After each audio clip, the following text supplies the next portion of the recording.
And I've waited. Hi, y'all. I hope you can hear us well. Um, what the hell? Oh, there you go. Hello, welcome to the first of three to the first of a 3 episode miniseries. Jesus Christ, he's not here to save me. Whoa, no. Um, called One Shot to Live Into the Woods edition. Um, why did my boss message me now? It is 8:40 p.m. my time. Goodbye. Um, Bye, Felicia. goodness. Don't worry, Candace, I love you. Um, I will be your game master, Aki, and today we've got our lovely cast of treasure hunters embarking on our incursion called Retribution Tree. So before we start, I have a few announcements to make. Ancestral Blood is on hiatus until November 1st, so be sad, womp womp. Like it's not coming back for like 2 weeks, womp womp. And then next Monday we're back with Dragon Age Masquerade, jammed by Mandii. Mandi's like there, there, there, there, somewhere on my screen. And Tuesdays, I'm hogging Tuesdays. Ignite Recall will come back. It's on break, but it's not coming back anytime soon. Womp womp. Be sad. Womp womp. They need time. Um, Now we're gonna move on to us. One Shot to Live uses the Trophy Dark system, and it is a horror game about treasure hunters completely doomed by the narrative. As such, this lovely cast that I have curated to torture has gone through a session 0. Some of them decided to go through 2. That's how much they like my session 0s. Have session 0s, guys. And we're going to be using safety tools throughout the whole game. I don't care if that breaks your immersion. Womp womp. Some specific trigger warnings for this incursion include body horror, graphic violence, human sacrifice, mannequins, manipulation, and pregnancy. In terms of pregnancy, nobody's getting pregnant. You're just alluded to the image of pregnancy a lot. That's all. Since this is a rotating cast, please introduce yourself to our audience before we start and leave out who you're playing. Who wants to go first? Mandii, you I'll go go first. Hey everybody, I'm Mandii, or the Mandii, all over the internet. You see me on this channel a lot. I also run my own channel here on Twitch. Same name. I'm the creator of Miss Lost, which Aki is on. And I do all the things and the stuff. That's me. Yay. I'll go. Popcorning to Frank, yeah. Go.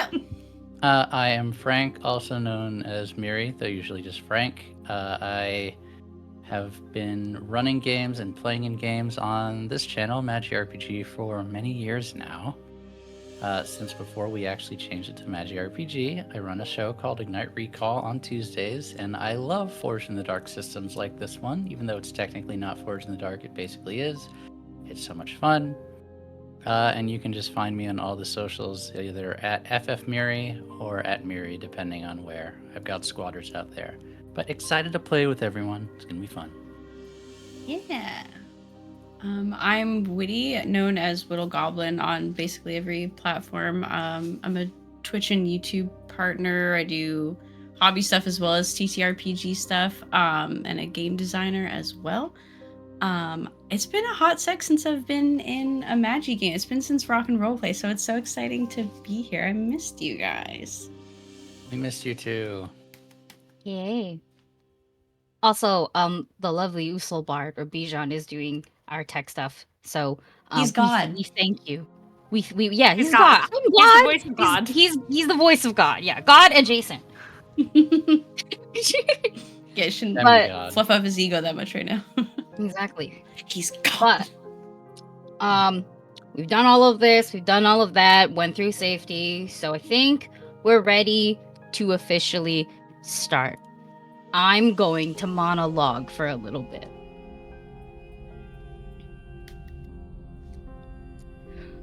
My roots reach deep when I was young and free, and I knew nothing of Retribution Tree.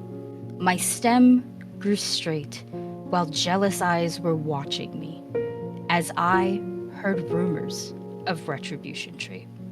My branches broke when hate and fear kept hounding me. I started longing for Retribution Tree. My seed of hatred, so black, it's blinding me. Now I'm a trophy for Retribution Tree. Most people who intrude upon the forest of Kaldor go for gold rumored to be hidden in the ruins. Yet there is another legend that draws in the desperate and the defiant into those hateful woods.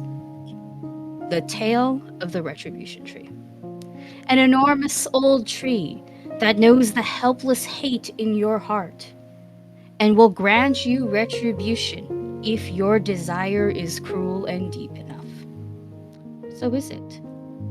Can you find your way to the old tree's children and grandchildren, and will they let you pass?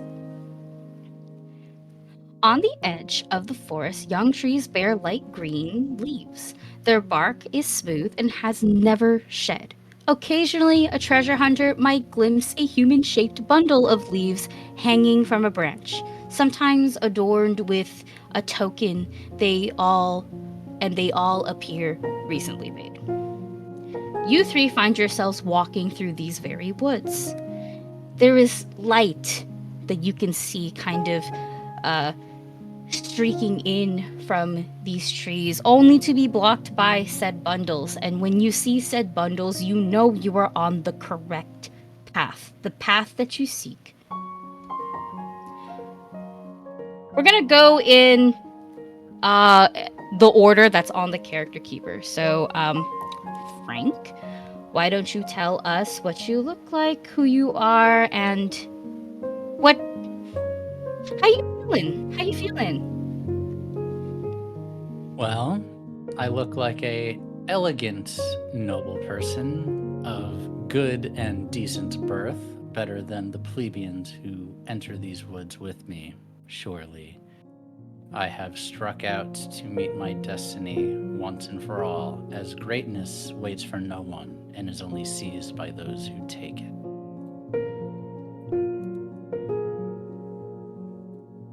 I believe next, kind of walking beside you, is Mandii, your character.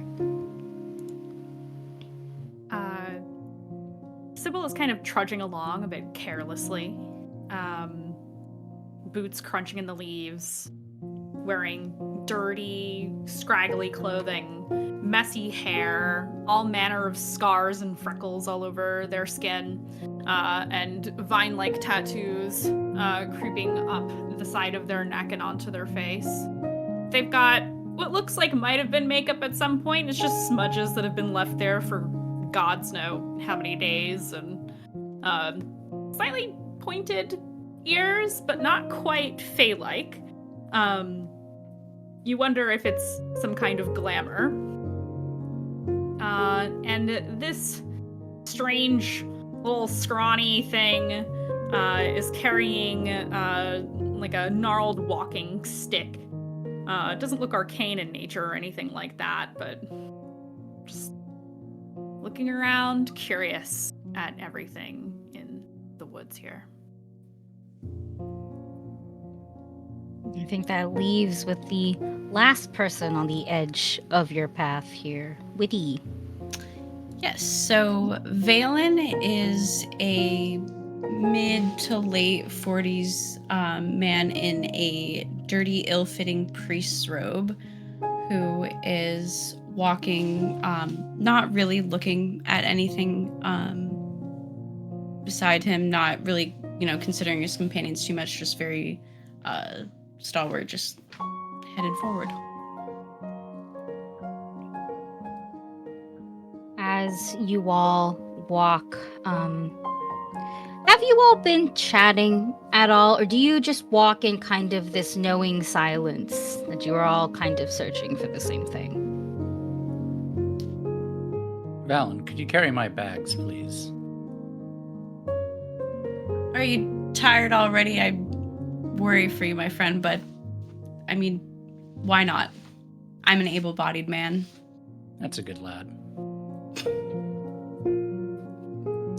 Sybil just kind of squints their eyes at this interaction. Good thing they didn't ask me.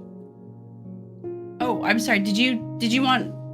I've got room. Did you have anything else you needed carried, or? No, I meant best that Kel didn't ask me to carry anything, because I don't do that. Fair enough. You know yourself. I like that. It is good to know what one wants.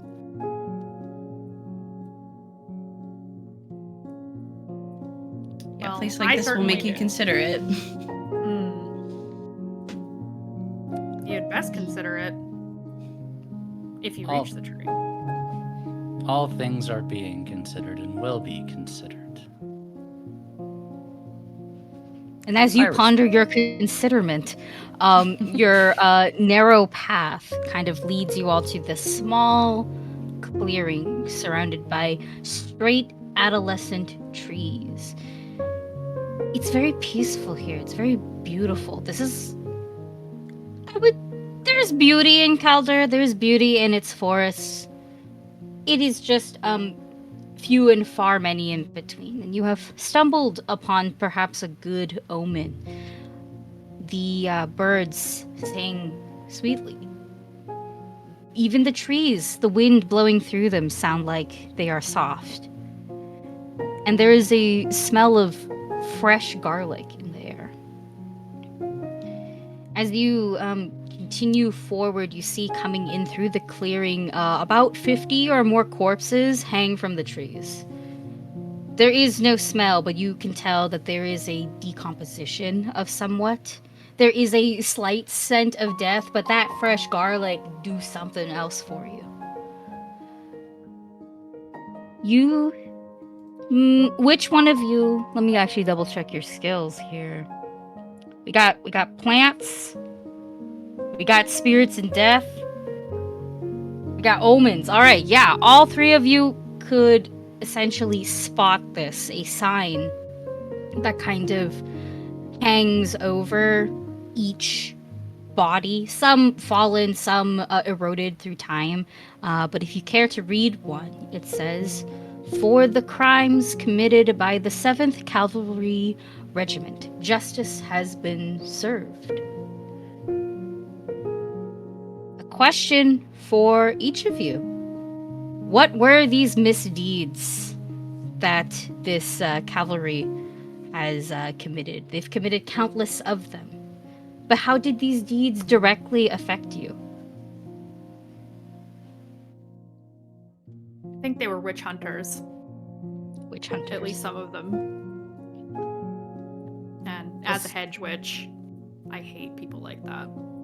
Sybil, how many hedge witches are left? Do you know? No idea. Probably not many. Does it feel good to see that justice has been served? Definitely. Yeah. I think they I got feel what they a lot deserve. of satisfaction. Yeah.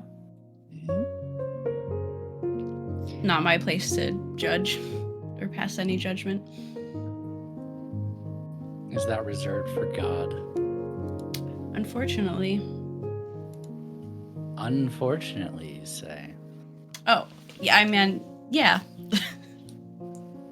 So you would be the one that passes judgment and swing the sword. I mean, we'll see how this goes. It could be that way. Velen.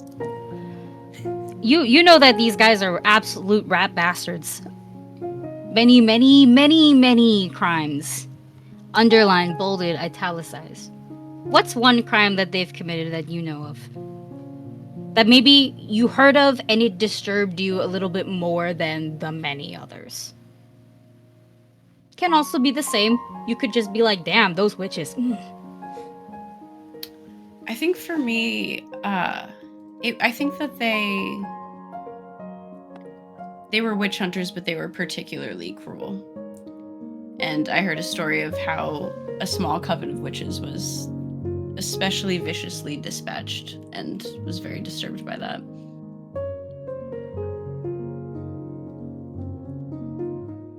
And you feel that you cannot deliver any form of judgment, yes? No, I certainly believe I know where their souls are, but I don't think I personally can pass judgment on them. I can be appalled by it, but that's not up to me. What about you, Kel? Not only were they hunting witches, they were hunting my Fey brothers and sisters, and they deserve to die. They deserve a punishment worse than death. And I hope that their corpses' feet get fed on by carrion from now until they are ashes in the ground.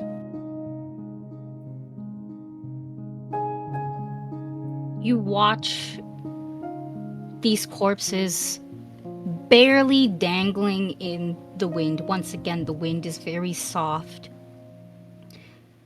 You can tell that their bodies are eroding, being recaptured, reclaimed by nature and time. Do you feel any satisfaction knowing that all of them lie here?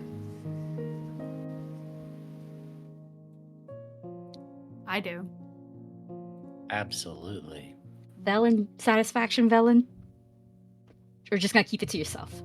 No, I would say so. I don't wish anyone to do harm to anyone else, and it seems like they had hate in their hearts, and that was what they were intent on spreading. So I can say that I think personally this world is better off without them here.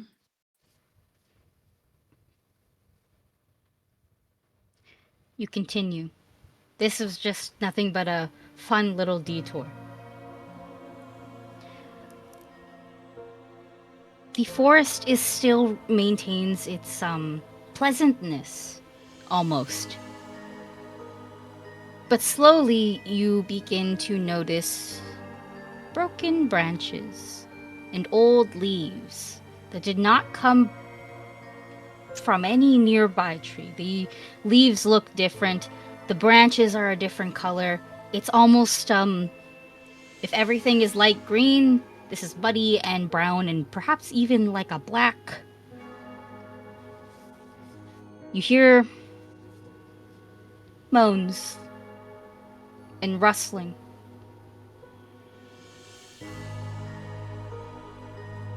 Is there anything you'd like to do?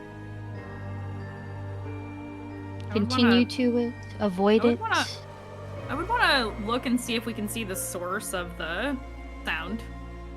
Definitely agree. Source of the sound. It's easy. No roll is required. It basically leaves a path for you. And so you follow it. And you find a person. What used to be a person. You find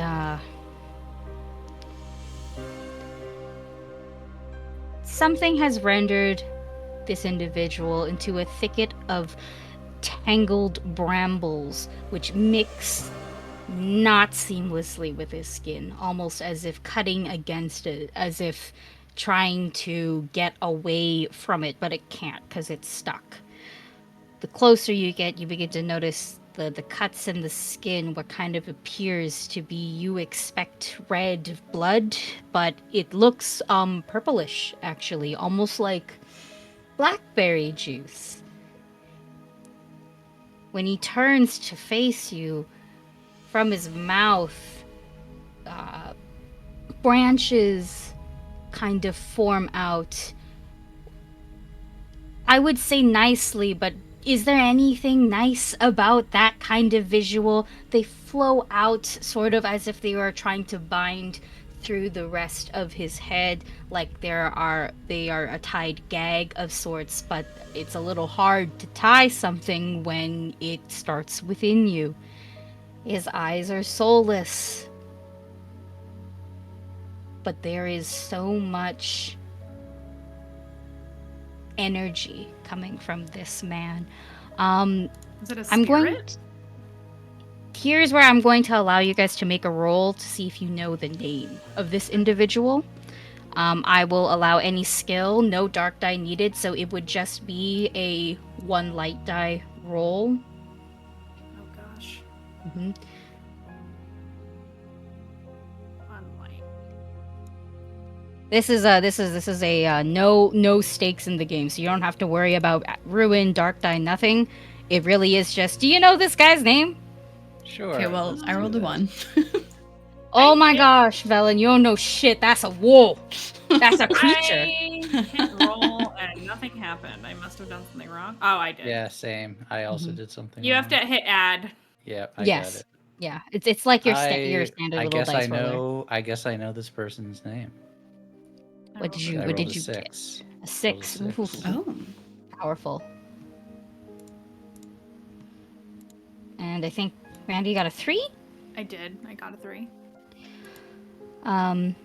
Sybil, Velen, you do not know what this creature is. They startle you almost, but you, Kel, you know that this is the Wicker Man. What is the The Wicker Man. The Wicker Man lives in these woods, in this part of the woods specifically. The Wicker Man likes to walk around.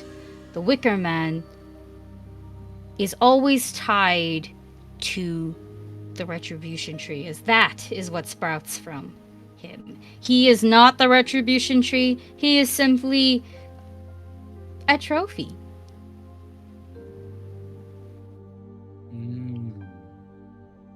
And you do know that he can be spoken with. He is pretty much harmless. You can't kill him, though. The Force won't allow that. But you could talk to him if you wish. You, Wicker Man. Kind of grunts in acknowledgement. Point us to the direction of the Retribution Tree.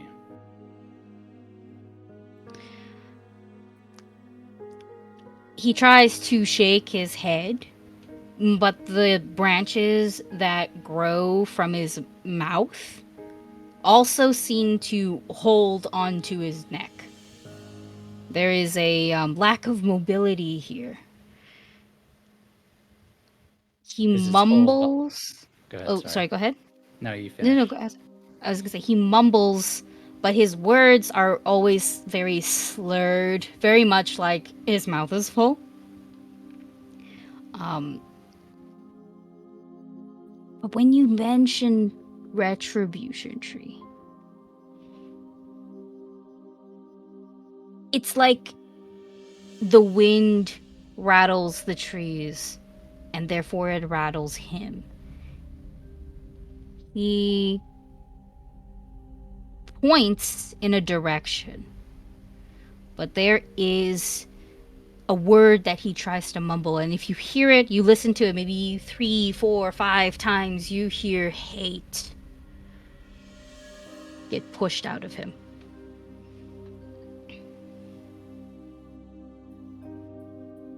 Hate. Hate, H-A-E-T. No, I got you. Yeah, just in case. I was like, I realized I could have said 8, like 8, but not that way. You hate us. We must hate to reach the tree. The tree hates all.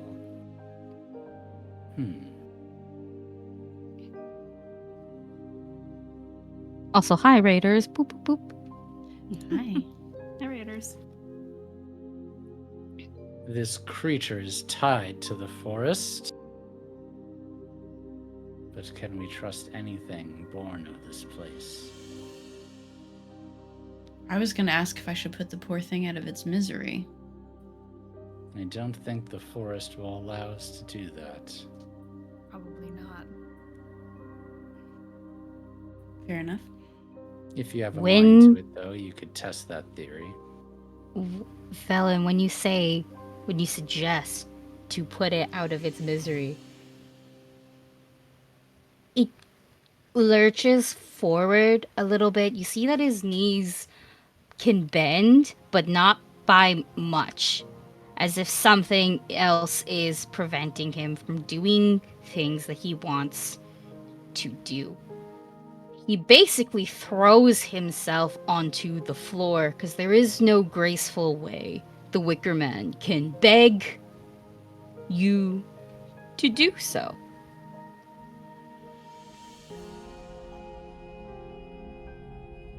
He holds his hands up like he's with his elbows kind of firmly put on the floor, because the rest of his back is stuck upward again by the brambles, by the branches that kind of hold him in place. But his hands can kind of move. He can move his fingers, and it's as if he's really fucking. This is the closest he can get to begging. He can't do this. Yeah. He can only shake his hands at you all. Why don't you help the poor sod out and put him out of his misery? I mean, if you two should not think that I'm cruel for doing so, it feels humane, right? He seems to welcome it. But is it right? Is there a ritual on this creature, on the Wicker Man? There is clearly something magically done to the Wicker Man. Can I unravel it? Oh, if you wish to do the ritual, yes. That would be Ooh. the risk roll. I like it. So- I like it.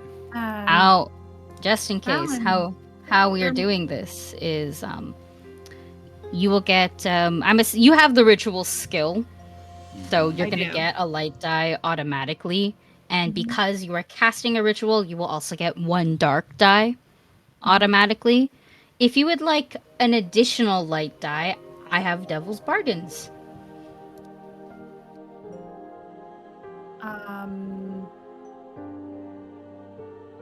What do I get for the Devil's Bargain? You will get a second light die. Okay, what's Yeah. the? Can I hear the bargain before I decide, or is that not how it works? Absolutely. Okay, And cool, yeah. and your fellow castmates can also give the bad side of Yeah, the Devil's Bargain. So if Okay. anybody has any ideas, go for it, and I will give mine as well. Mine will be you will gain a condition. One of the randomly generated conditions. So I will have you roll it again later on, but you'll gain a condition.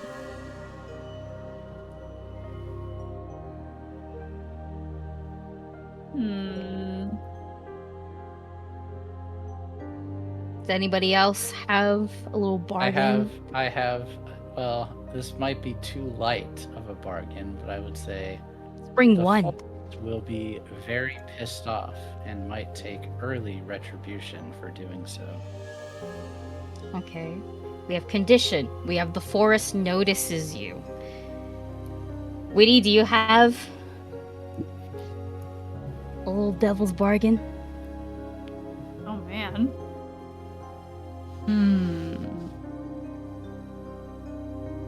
What do I have?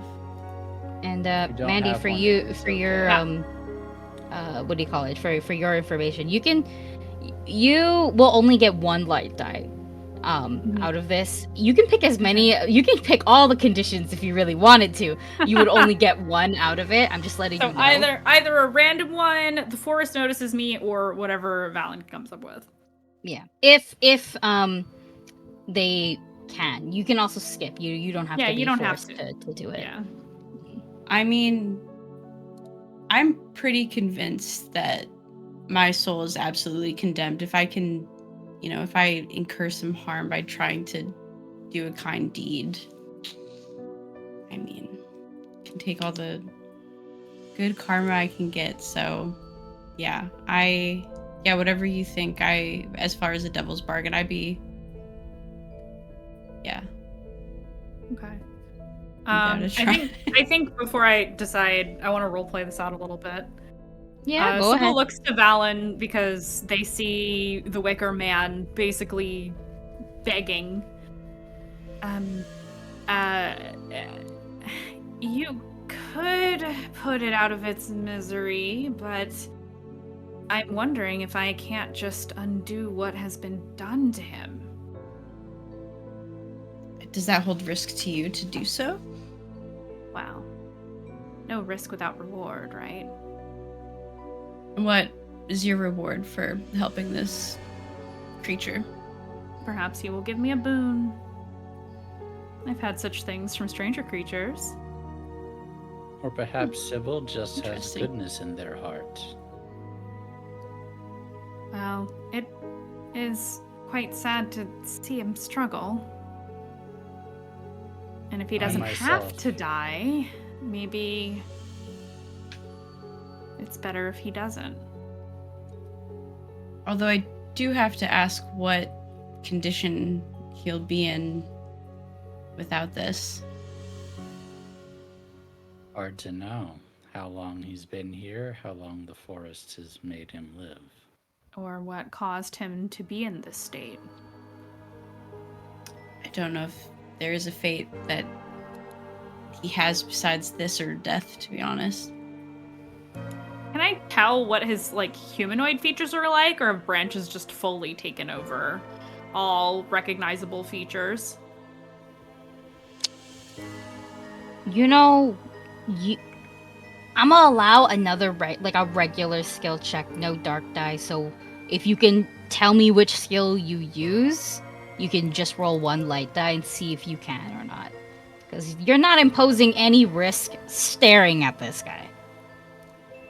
Maybe because of my knowledge of rituals, I would have an idea of being able to see the threads of those rituals, be able to see through it just a little bit. Okay, yeah. So that's just a light die, right? A light die, yeah. You with no consequences besides you might not know what it is. I got a 4. All right. That means you succeed, but there is a complication. Okay. You can tell exactly what state this person was in, and he was healthy. About as healthy as one can be. Perhaps even came here similarly as y'all, but what you do see, as you're perhaps a little bit close, not too close where he's in, where he could grab at you, because his hands are kind of very free to do so. Mm-hmm. What you do see, bent over, the uniform is just ripped, but you can make out the words because those words are perhaps burned into your memory. You do, in fact, see the uniform of the 7th Cavalry Regiment. Here you have the one survivor, perhaps.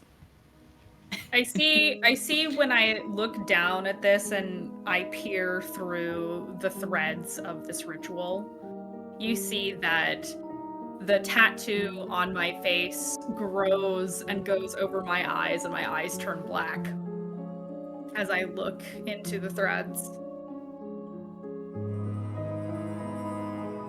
There is It would be a kindness, actually, that he does not deserve. Is it, though? That tree that you walked in, that you saw, did promise all of them there. And sure, he's suffering, but he's very much alive. And anyone could come in and do what you were thinking about doing. Your unraveling ritual. Is he really suffering enough for you? No, he's not. He's definitely not. I look to Valen. Anything you'd like to do?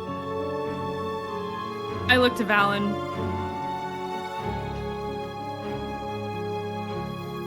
The bodies we saw, that claimed that all of them were dead. This one is still alive.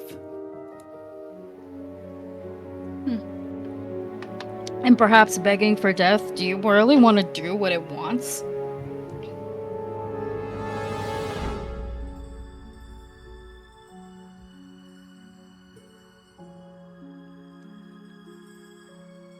Sybil, this is not my enemy.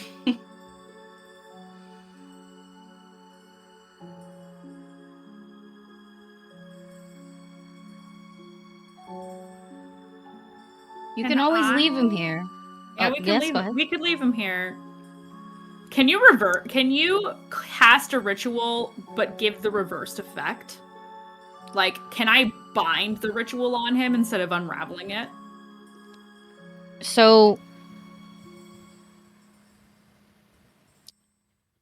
well, what your ritual specifically states is that you can It uncast it and then recast it somewhere else. Ah. So in theory, you could just recast it on him again. So it's like worse.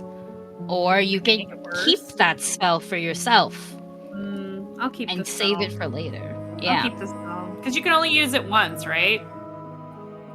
No, you can use these as many times as you want. You can spam them. Oh, okay.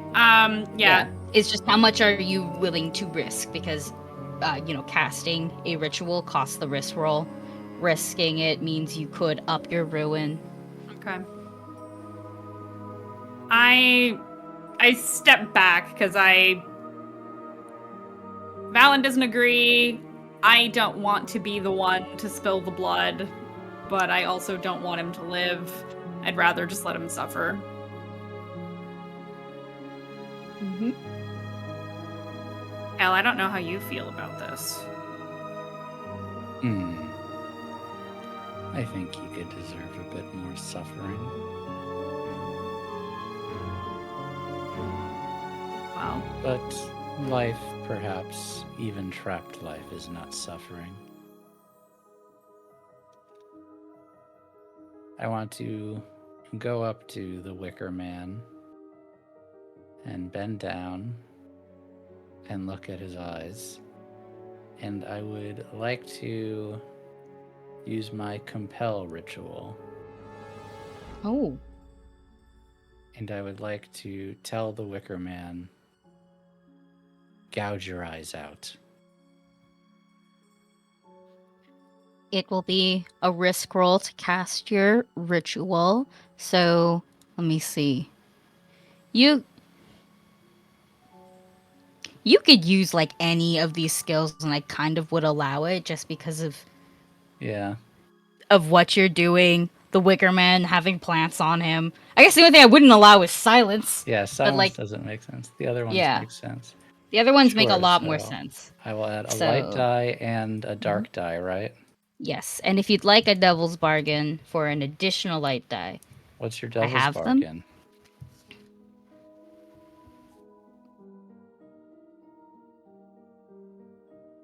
I'm gonna give you yours. The forest will notice you.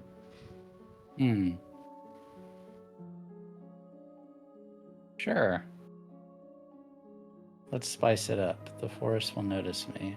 So Does anybody else wanna drop or no? We actually, if you're satisfied with that one, you can also just take it. I take it. All right. You do that. I'm just gonna add that condition to you. Sweet. Notice. No, that's nice. Well, Notice. I failed.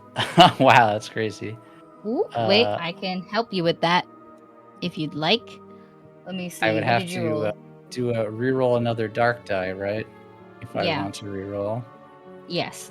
Well, actually, that's 2 3s, actually. Yeah, so you would have to reroll if you want. You just need minimum 4. Yeah, I know. Yeah, I'll reroll and add another dark die, right? That works? Yep. Yes. That is how it works. The system's great. Alright. Success. I did roll higher than a 3 on one of them, so I should take a ruin, right? That's how that works? I rolled a 4 on one of my dark dice. Oh, no, but I rolled a 6. Well, so do you I rolled a add 6 ruin? you rolled a 6 on the light die, right? No, 6 Yes. your 6 is higher than your Got it. So I don't add dark any dice. ruin. Yeah, no ruin, and this is a stunning success. What does your ritual look like? What would you like? You said gouge the eyes out, but what is your ritual? So my eyes start glowing bright, brilliant blue, and then I paint a symbol in the air in Fey language and then press it in the air and make it flow over to him. And my voice goes cascading deep into whatever remains of his pitiful soul. Gouge your eyes out. You find that a lot still remains. And as you wish, in perhaps the most human way he could, he takes his very human hands and gouges his eyes out. I'm going to look to Velen and nod, and then I'm going to look over to Sybil and say, now, he has suffered enough for me. Sounds good to me. Well, I think Shall there's we? a tree in this wood somewhere. The three of you leave. And the Wickerman groans, and his groans become the wind, and they sound lonely and desperate, but that is life in this forest, and we will move a little deeper. For my players, we are in Ring 2. Love to be in As- Ring 2. We're in Ring 2, babies. As the treasure hunters, you guys, follow the path, the trees begin to age. Most are still strong and young, but some have stagnated growth. Some are stunted and twisted and barely alive. The person-shaped bundles of twigs and leaves take on much more definition. They appear a little more human, though they are still rough and lacking individual characteristics. Only some of them have eyes, or mouths, or ears, or noses, etc. The sky also begins to grow darker as the canopy thickens and the wind draws in roiling clouds. And then you feel the winds begin to kind of buster through. It's much stronger. It's breaking branches. And then you begin to see some of the older trees begin to topple. You are walking against the wind. It is pushing you back.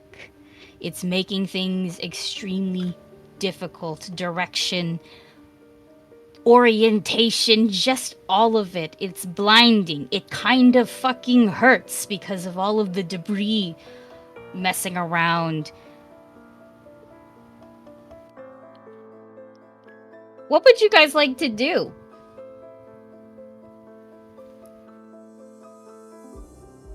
Is there like is there shelter anywhere? Well, Like, it is is it blowing so hard that we can't walk at this point? you can always attempt to power through it. You can have creative ways of powering through it. You are in a forest. You're kind of like walking along a forest path. So, if in terms of shelter, there is none besides getting off the path and hiding further into the trees, because the trees can stop the wind in a sense. Yes. I would like to use my knowledge of plants to see if I can find if there is a good tree or a cluster of trees off the path that would provide a windbreak where we might camp for a bit and see if the wind will die down, potentially. That would be regular risk roll. I will say that you would take one dark die in this case solely because the wind is very disorienting. And you have the forest's attention. I do. So one But you light- can take another devil's bargain if you want for another light die. I don't know what kind of bargain you got for me this time, GM. I'm into taking bargains in this type of game. I would say, Or if either of my players have bargains for me. Yeah, if the players have I like bargains. to live dangerously. The players can also just do an aid roll. That's another thing, but that means you're risking yourself, and I don't know how risky you guys feel. Yeah, no. A devil's bargain for finding a place to camp, finding a place that breaks the wind.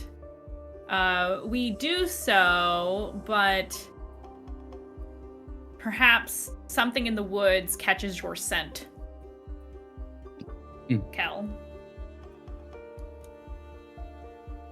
Okay. Smelly Kel. I like that. Is this an acceptable bargain, GM? Yeah, you smell. Well, you smell that's- tasty to something mean. That's up to you if you would like it. I will Okay. I will thought offer have you. To I thought you have to approve all the bargains. No, I don't have to fucking do anything. It's your choice. Okay. I will offer you I one love though, and this. it will be a Okay. condition, randomly generated condition. Oof. Randomly generated condition. What if every third step squeaks?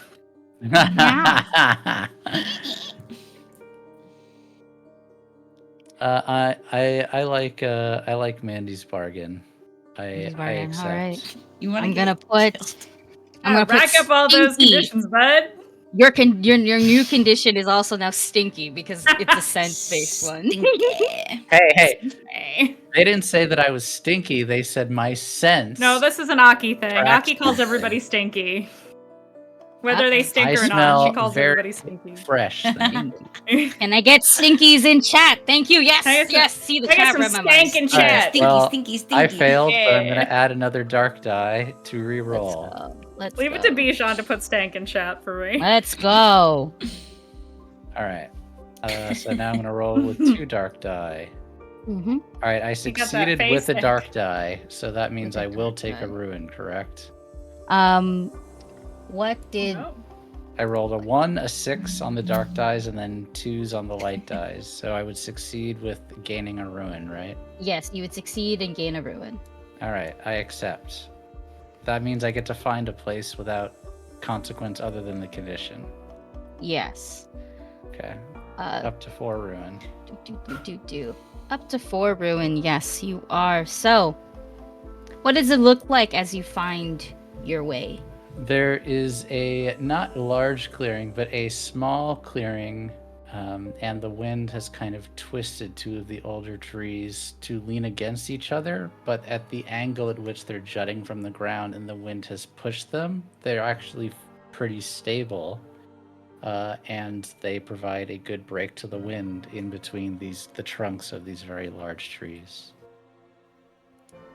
Mm-hmm. You're all moving to where Kel tells you to move.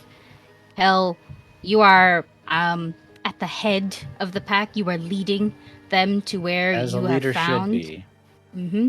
And the wind is fighting against you. It is pushing you back. The rest of you, the roots of other trees kind of help make you stumble a little bit. Everything is basically hindering you. Even though you are moving towards safety, you will get there. But a question for all of you. What about your own roots made you stumble, fall behind, or hesitate in the past?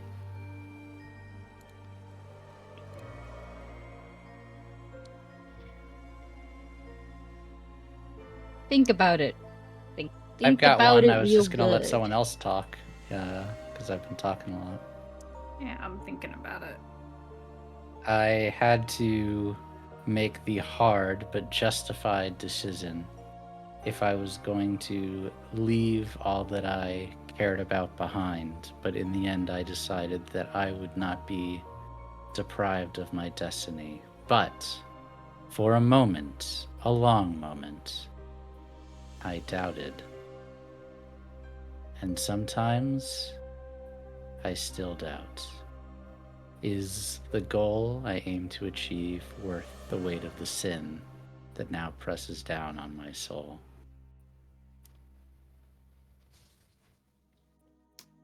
Is there anyone in particular anyone's face that you see from your families and friends that you left behind that perhaps pops up now. My son and my daughter, they certainly did not deserve to be abandoned. And it's been quite some time since you've last saw them. Yes.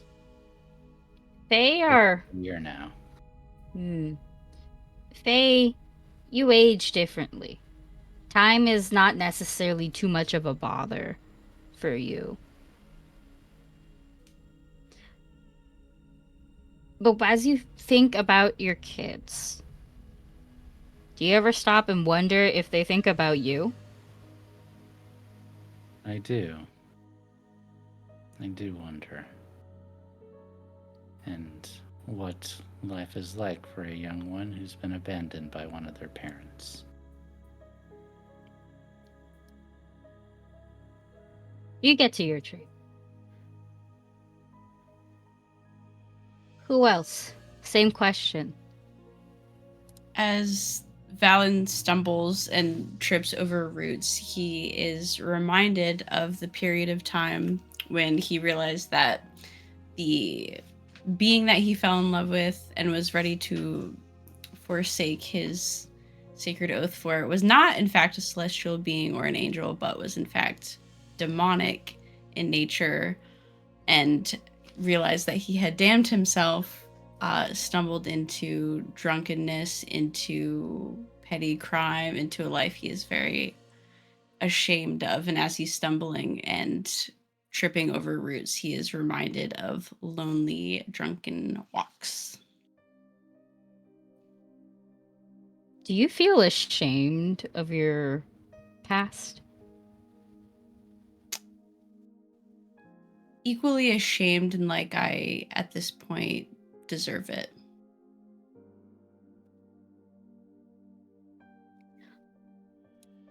You get to your tree. Dibble. As I'm trying to move and lean on my walking stick and fail to stay upright, I stumble over roots. I think of my parents. I think of all the witches before me. Think of my mother who taught me how to be a hedge. And I think I wonder where she is and if she survived.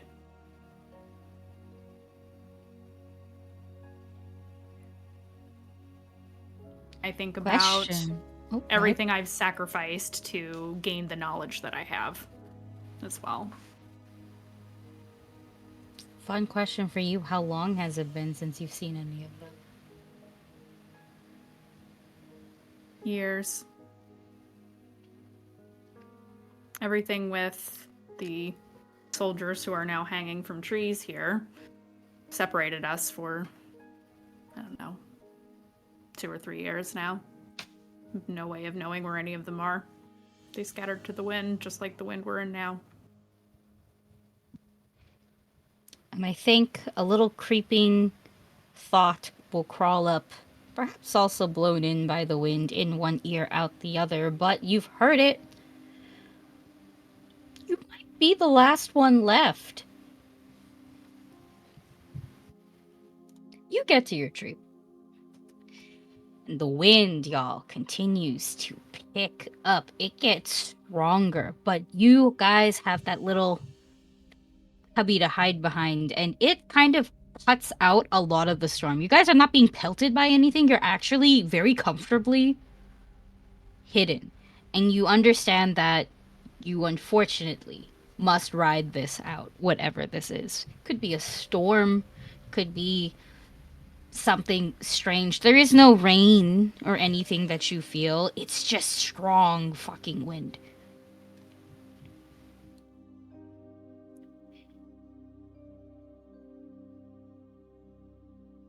Then you begin to hear names. being whispered, carried by the wind.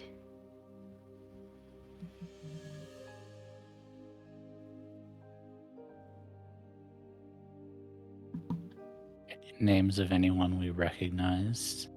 Oh, plenty. Hmm. Goodness, you hear your names, each one. You hear Kel, Stibble, Valen. You hear names that you recognize. Kel, what's your kids' names?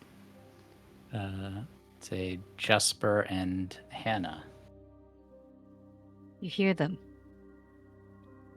You hear them in their voice, Oh, that's creepy. stretched out by the wind. Sybil. Sybil, Yeah. very particularly, you also have children. I do. I have 3. What are their names? Their names are, and very appropriately, Skylark, Cinder, and Sage. Their names, their voices, pulled out, stretched out. And the wind knows it. Velen. Because I keep changing the pronunciation of your name, my bad. You also hear. You hear a very specific name. You hear Otso. Otsto, right? Osto. Osto, thank you.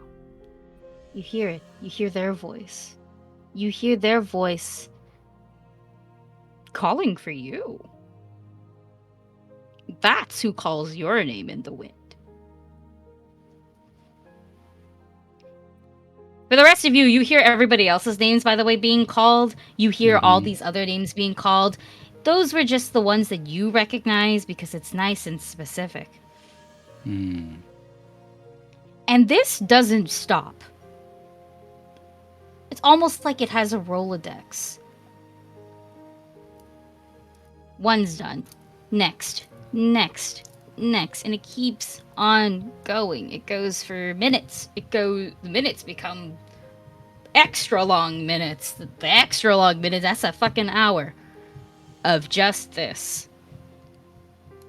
Seems that we're not the only ones that have hate in our heart, it seems.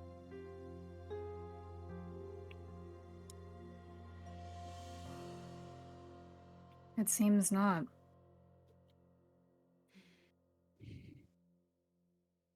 How long are we posting up here? I'd almost at this point rather just Fight the wind. fight the wind. Can you ever really defeat the wind? No. It either subsides or it doesn't. I think we can afford to wait for a bit. Maybe in another hour or so, if it hasn't subsided, we venture forth. I think that's fair. Sure, we can pass an hour, no problem. What would you like to Maybe- do to pass this hour? Well, we can't really have a. Why'd you say it like that? Oh, what would you like to do? What would you like to do? Oh, it's that kind of game now. Okay. Listen, Well, anything I didn't can stop happen it. in Trophy Well, Dark. if I'm the last hedge witch, I gotta have more kids. Hey. Father's about to be a father. Okay, sorry. Oh shit.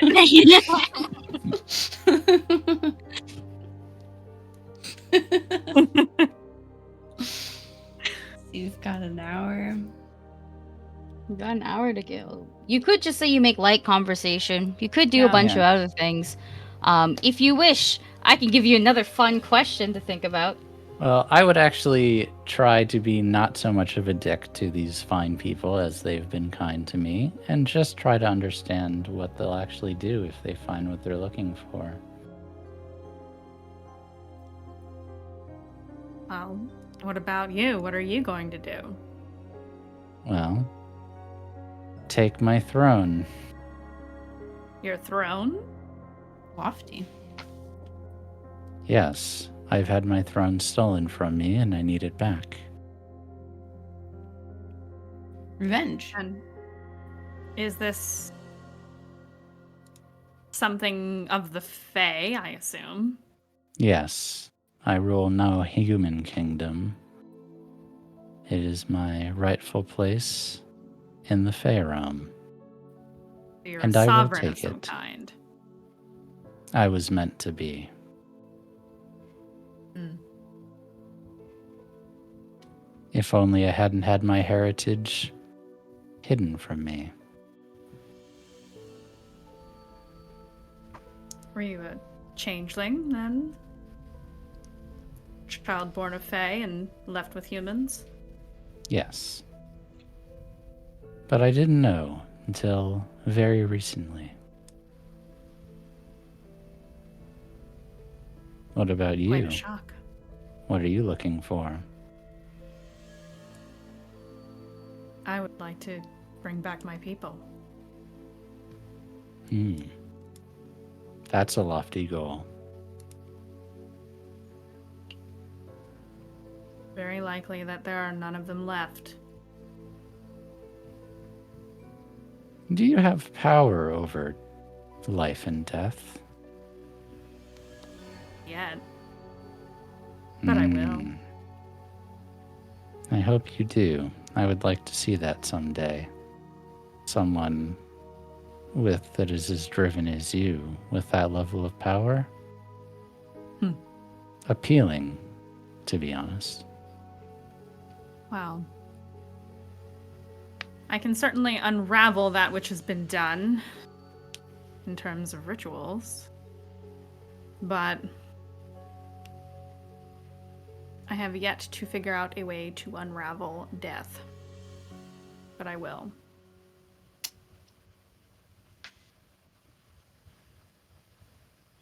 And you, Nothing. Father?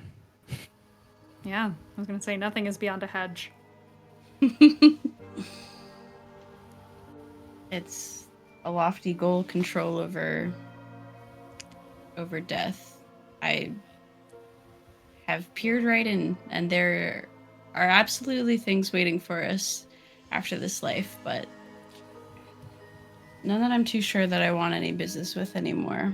But I think I'm probably a little too late for that. For me. Ooh, what kind of terrible, horrible things have you seen then? Or What done? awaits us, Father? I mean, what do you know of demons? Ah. I know some. You say that almost gleefully. It is a gleeful kind of world, don't you think? Parts of it, to be sure, the more, I think, base, animalistic parts of us, but you do have to take the good with the bad, I suppose. You say that almost negatively. The world created our bodies to be enjoyed. Oh, I agree to a certain extent, but there's prices to be paid for these things. I think once you step forward into that, I think you're committed.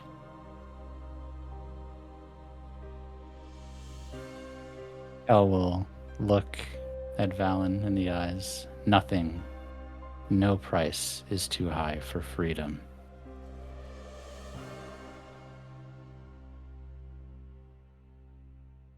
Which one of those names that we heard earlier was your demon? Interesting choice of words for demon. He's very much a human man. My regret, my Osto, my would-be protege. He, I think he looked to me like a father, which he didn't know any better. But have a lot of regrets there. And you? My demon? Myself.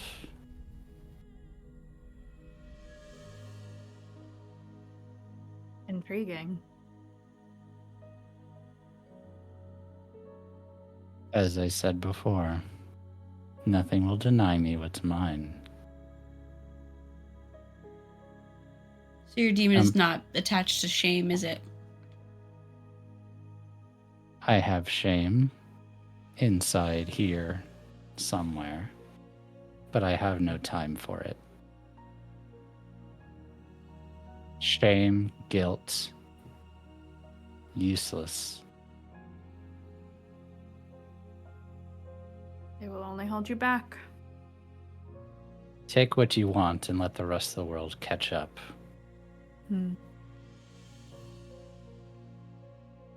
They're more alike than I thought.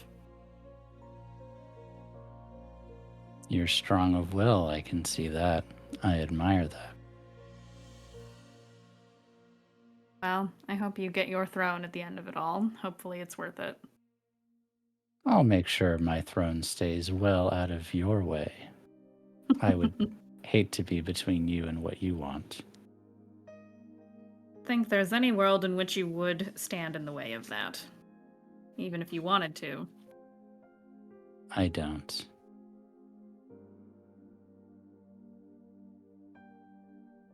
Well, Null, I have probably like a little incense thing. I'll light a little bit and I'll say, "This is for your Osto," and I will do a little ritual. Not an actual ritual, but like a hedge thing. You do it all. Oh, let me just pick on y'all a little bit before we move on. Hurt me, Mommy. Aki. Oh yeah, I did say hurt me, mommy yesterday during game. You did. I'm gonna go in reverse order. Velen. Velen, do you find some sort of feeling of camaraderie with your party now? I feel comfort in the presence of others. I feel they're both very confident, and I am not. I am also I am self-conscious around them. I find comfort in these priest robes that I'm not qualified in any way to wear anymore, and hope that will sort of fill in the space where my confidence is lacking as some sort of, worthwhile companion and maybe someone to take seriously. But I don't know if I would say camaraderie. I would say comfort in their presence, but there's also an ease with it.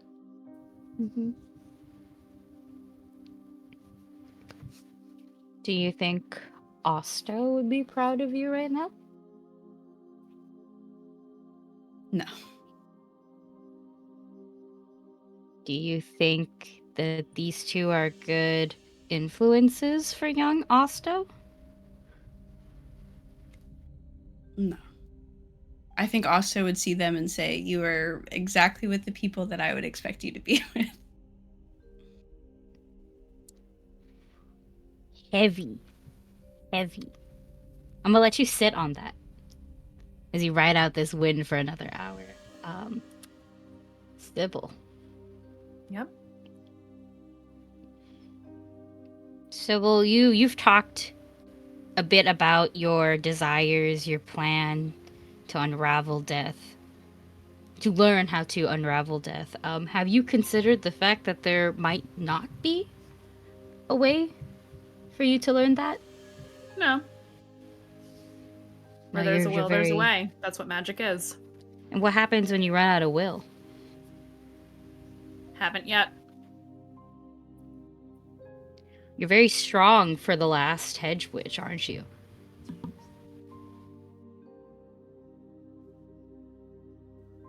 Maybe I am the last, maybe I'm not. Do you want to be the last? Do you like No. that title? No. Then why'd you leave your kids? They can't be hedge witches without a teacher. I'm gonna let you sit on that. Actually. Damn. Kids gotta eat. They need money. Yeah, but they would do so well with their parent in their lives. Speaking of, Kel, hey, you're your worst enemy, no? Very much so. Are you... Well, no, you stated that you want what is rightfully yours. You would like this throne, yes? Mm-hmm. Yes. Do you care to share it? No. Do you realize that by having 2 children, you would have to share it? Possibly. How does that make you feel? Because you'll get your throne. You're very confident in that as well. And a throne is a lot easier to do, to achieve, than bringing back a dying cult, for a lack of better terms. You can do this. Your people are already desperate enough.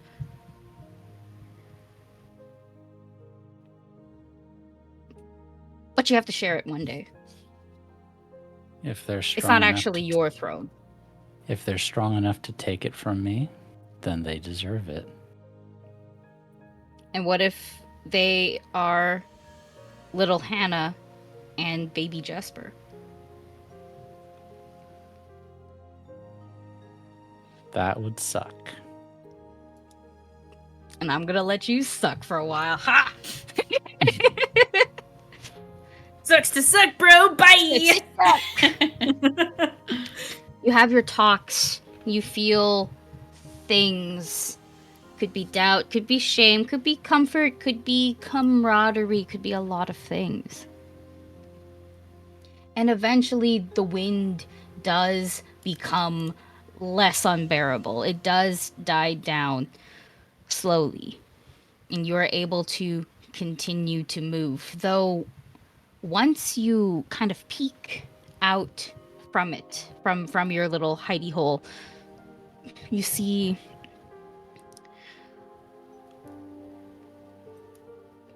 for lack of better terms, this forest is trashed. Trashed by itself. There is a path you think you've lost it. Or simply, it has lost you. This trees, fallen, branches, leaves, those little bundle babies all over the place. It's beginning to look...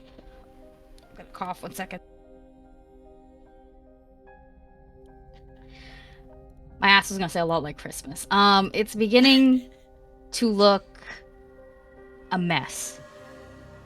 And you can no longer see the sky. But you do know which way to go.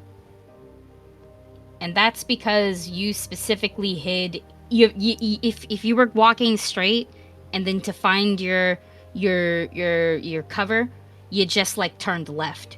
So you know that in theory you can just keep walking straight. Keep going straight. Mm-hmm. You are just not on the paved path. Paved. And move on you do. For my players, we're in ring 3. Uh-oh. And now we die. Frank's like, bring it on, bring it on. GM. Mm-hmm. While we are stopping for the hour and just about to move on, I would like to try to help the forest on its way. Okay. I would like to steal some of my companions' food when they are not looking. Theft. Gonna steal out of the bag of yours that I'm carrying for you. No, yeah, I just need to go get something out of my bag and then take stuff out of yours instead, you know? The old sleight of hand. Okay. Let's do... This will obviously be a risk roll. Mm-hmm. What skill are you using? Illusions. I would like to make a temporary distraction and/or no, actually, I've got a better idea. I would like to make it look like the bags are in a different location from where they are, and it looks like I'm going to empty space, so it doesn't look like I'm doing anything. And grab it, and then go back, and then drop the illusion. You got your skill, you have your one light die, you will obviously be risking something, so you will be taking a dark die. Now, for my other two players, theft is happening. Yep. Now, I don't want to do the I don't want to do the crazier role, the contested role. I don't want to do that because y'all are very. It's such a good way to die, and this is a very fun way to die. But what I will allow is contested risk rolls from the rest of y'all. So if you would we're like, doing shit too. if you want to notice, you also don't have to if you don't care. Okay. Don't really care. Making fun for myself. How about you, Velen? We all gotta eat. I think even if I saw him doing it, at least with the amount of hunger that I have now, because do we feel comfortable with the amount of food that we have? Would you say? As far as rations go? That's Well, a great question. Do we feel secure with what we have? Here's the fun thing. You don't know where you are anymore. Like, you can guess where you are, but you don't have your path anymore. Who's to say how long we're going to be in here for? Yeah. This is a forest, but you haven't seen any fruit or anything around here. You've seen a lot of dead bodies, and unless you have a hint of, right? Yeah, exactly. There's a lot of other things in here, but you haven't seen anything that you could hunt. You haven't seen anything that you could scavenge just yet. So I think I will. Yeah, I think then I will. I'll contest that. So how will that go with us? So I'm going to do just another risk roll from you. So if you have a skill that you could use for this, let me know, because that is how you get your first light die. Damn, I want to know if I can see this too now. I didn't before, now I do. I have either negotiation or trickery. I would say trickery because Trickery illusions sounds are right. being used. And Sybil, if you still want to do it, you totally can. You got skills, you got rituals, like those two kind of. I would allow it because magic is specifically being used to elude y'all. I also have improvisation, which kind of covers everything I don't know. It does. It really does. It really, really does. Yeah, when I saw that, I was like, I'm taking this. Remember, y'all, bargain for your skills, because I will allow a lot of it. So yeah, you all get your light die. You will also all take one dark die. And the only devil's bargain on the table in this case, because this is essentially a battle royale, will be a condition randomly generated. Okay. So it's 1 and 1, 1 light, 1 dark. 1 and 1. 1 light, 1 dark, unless you want to take a random condition, and then you can have 2 light die. I will that. not take a bargain. You actually didn't fail. I got a 1 and a 5. I rolled a 4, which is if it's higher than your rune. 1. Oh, okay. Yeah. So my rune doesn't go up. Well, wait, isn't your rune 4 or 3? 3. So it is higher than your rune. Wait, is it go Is by it? the light Oh, die or the oops. dark die? Oh, does my rune go up then? Because I got a 5 on the dark die. Yes, yeah. If Okay. so you just the number on your die matters, but if the dark die is higher than the light die, the dark die will always win. And then if the dark die is higher than your current level of ruin, you will take an additional one. So, yeah. However, all of you succeed with all succeeded. complications. Yes. So this is how it's gonna go down. Oh, You guys up your ruin, and Kel, your spell goes off the way you want it to go off. And you two full on fucking watch that. You watch like maybe you didn't see the spell get cast, but you can clock it, and you're like, you full on watch this bitch and start taking shit from your bag, specifically food, right? Yep. Okay. And Kel, for you specifically, you're gonna see something. Question for Thelen and for Sybil.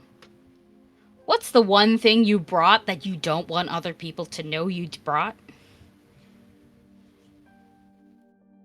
One Oh, thing it's like that, is it?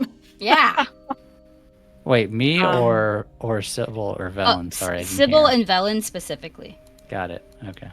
that I don't want other people. Mine would definitely be what started as sort of like a safety and record keeping of the occult. It's just a journal at this point, and there's a lot of stuff in that. Okay, I'm gonna say it's a very it's your journal. Kel, you will see this journal. You cannot open. You do not have time to open it up and No, I read. don't. But you look at it and you're like, wow, that's the occult. Sweet. Like maybe it's got some symbolism on it that you recognize, but you know that is simply very culty. Heck yeah, I'm into that. And you, Sybil. I have I feel like in this world this isn't normal for a witch to carry with them. I have a grimoire. And in that grimoire contains all of my magical knowledge, experiments that I'm working on, and me putting together the clues I need to unravel death. Mm. So basically everything that has led me here. Mm-hmm. Kel, you're gonna see these two things. Mm-hmm. And in your mind, you know that this grimoire has power, Mm-hmm. and that this occult journal has knowledge. Two things you kind of crave right now. Mm-hmm. I'm gonna let you sit with that as you get caught. So my options This are is a three-way basically Spider-Man meme now. yeah. I thought my options were I get caught and take and get rid of one of my ruin, or don't get caught and don't get rid of one of my ruin, right? Or is that not how that works? That's not how that works. That you're thinking of the reduction roll. If you were at Okay. 5 ruin, yeah. This Got is This is different because you're not there. You're not acting in the forest interest right now. This is you making a choice. Okay. And your choice was this, theft, and you almost succeeded. Okay. You surely almost succeeded, but you do know now some of their secrets. Okay. And you do know that they might carry something that you are greatly interested in. Something that could, in fact, help you, aid you to your desires. Got it. Okay. Yeah. Retribution Tree is who knows where. This is right now.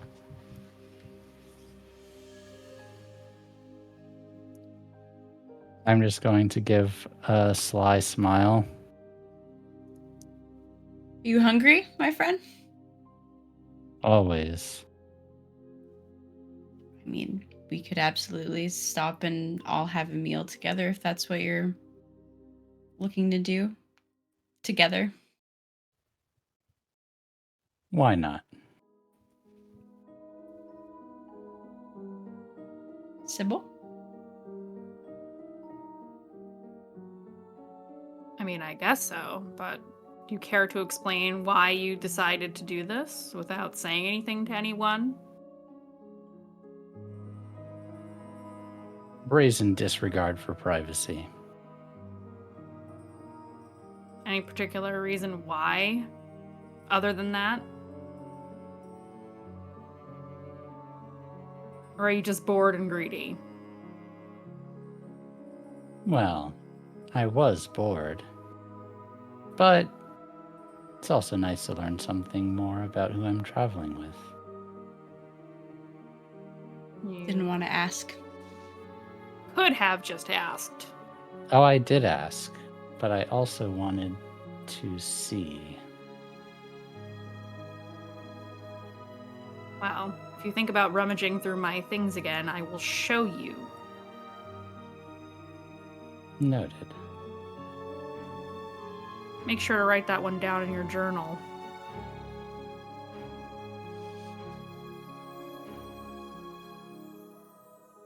You got it.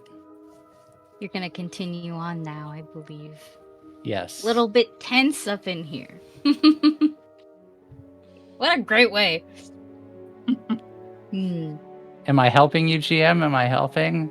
Making your job so easy. Gold star, gold star. Everybody gets a gold star right now. The trees are now older and more mature. Mighty trunks rise above, and the undergrowth is sparse. Human-shaped bundles, the ones that you've been seeing everywhere, they start to look more like dolls. All sporting eyes and a mouth. But something you didn't notice before, and maybe have picked up on now, because while the wind might have died, the names haven't. They sound more like whispers now. Oh. And what you realize is perhaps what was calling you in the wind were those bundle babies. Now grown, now looking at you, now fully moving their... Well, when I say fully moving their lips, it's more like the up and down method. But truly calling your name. Your names. The names that are also familiar to you.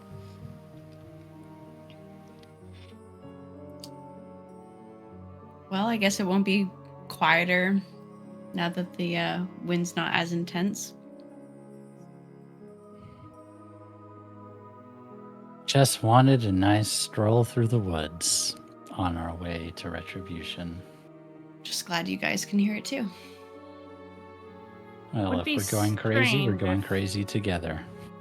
Yeah, exactly. You, shortly after kind of realizing all of this, walking, I want to say maybe a couple minutes more, there is a hut that you can all see in this forest. Uh-oh. Uh-oh. Does it have feet? I was literally gonna say. Well, it's got Hut, feet, hut. but it's honestly, y'all would wish it was Baba Yaga. The feet that you can see on this hut, which kind of jut out and stick, are very clearly human feet, Ew. crossing its legs in the wrong direction. Hmm. Like, there's the door to the hut, and then they're like, those are thighs and knees, you know? If you were For looking at the free? hut from behind. For free? For free. Sorry. Hey, If you were looking behind, if you were Already? looking behind the hut, then you would definitely see a cross-legged human feet. That's disturbing a little bit. Of course. Have But I here's ever your seen hut. something like this before? You know what? As a hedge witch, I would give it to you for free. The other Mandy's two, freaked out. I feel like Sybil wouldn't be. if yeah. with demons and omens under skills, is there anything that I've seen similar? I was gonna to say, this? yeah, no, actually, Yeah. based on all of y'all's, like, either your occupations or your general skill set, or the fact that one of you's a full-on fae with, like, 6 wings over there, I think you're startled, and then it takes a second, and then you know whose hut this is. This is the hut of the mannequin maker. Oh. Oh. Mannequin spelled as Manikin. Mannequin maker. And what do I know of the mannequin maker? You would all know different things about the mannequin maker, because the mannequin maker is an urban legend to some, and too fucking real for others. The Fae would know the mannequin maker being honestly as old as they are. They don't know if there's multiple mannequin makers, but the tale of the mannequin maker and how powerful they are exists. And if our one Fae is so inclined to do their research on how to get here, then they would understand that the mannequin maker really lives where the retribution tree is. In fact, this might just be an occupational hazard at this point. Um, for the demonologist, so mannequin maker is no demon, straight up no demon. But you kind of wish they were, because demons do bargains, and demons will like fucking lie to your face, and a demon will also like flatter you a little bit. The mannequin maker, I'm gonna cough again, 1 second. The mannequin maker has your GM in a chokehold. The mannequin maker will offer you a deal, and if you accept that deal, it almost has no drawbacks for you. And that's what makes it so scary. Because why is this bitch working for free? Why are they giving you power for free? Why is their name spelt with literally as man and kin? Very strange things happen when you make deals with the mannequin maker, and the fact that you know and understand how deals with demons and devils work more than the mannequin maker frightens you a little bit. And now for my witch. This is an old fucking hag. This is a powerful witch. This is I knew it. someone who this is someone who has ancient powerful magic. You're not even sure that you could read it, but it intrigues you in such ways. How does your magic work actually?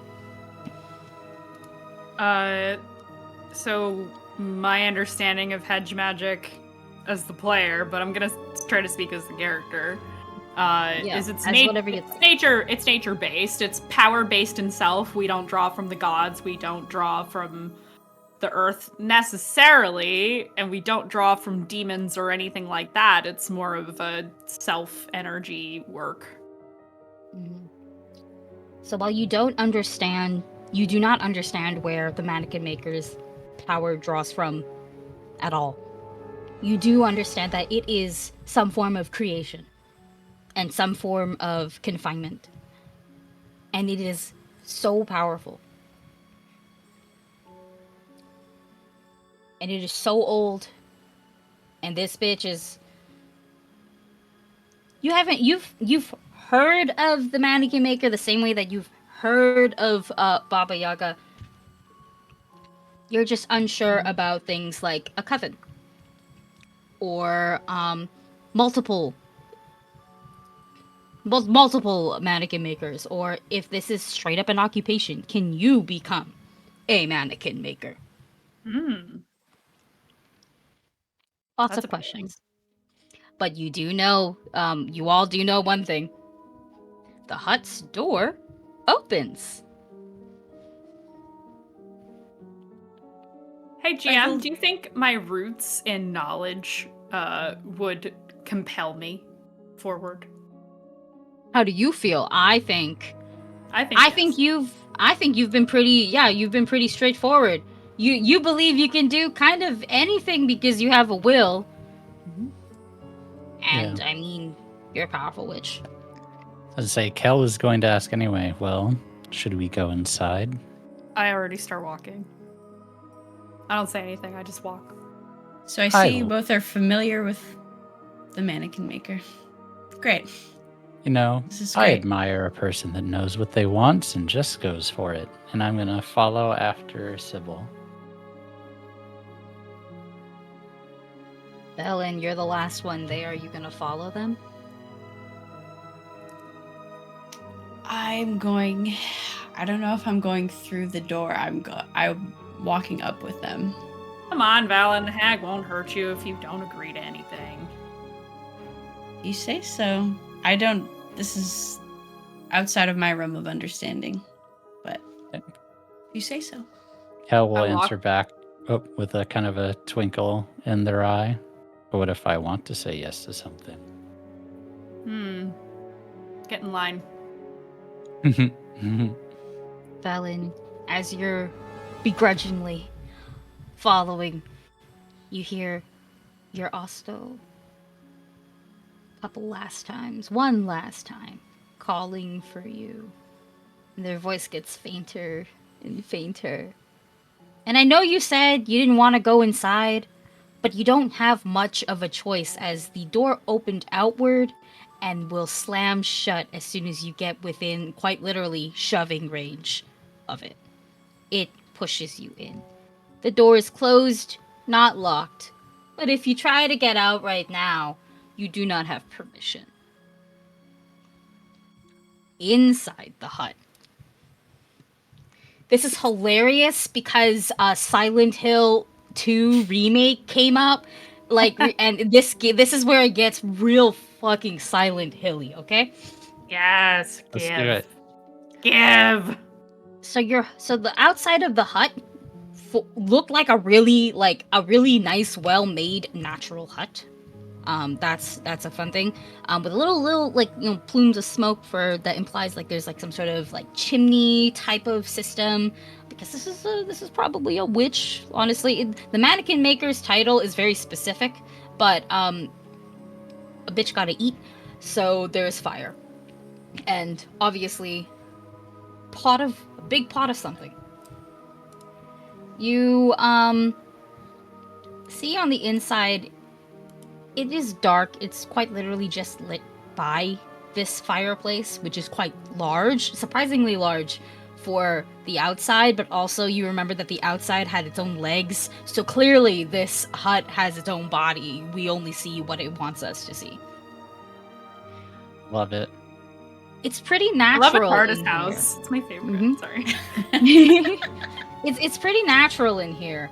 And that is where natural and organic starts to be like, wait a minute, because there's wood, there's more fucking wood. I don't know how to build a house, but then the rugs are the hair on the rugs is clearly not fur, it's hair.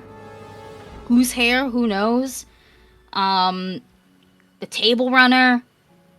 You don't even want to know what the table runner is. There's a lamp. Quite a few things are here, and worst of all, or best, I don't know what you're into.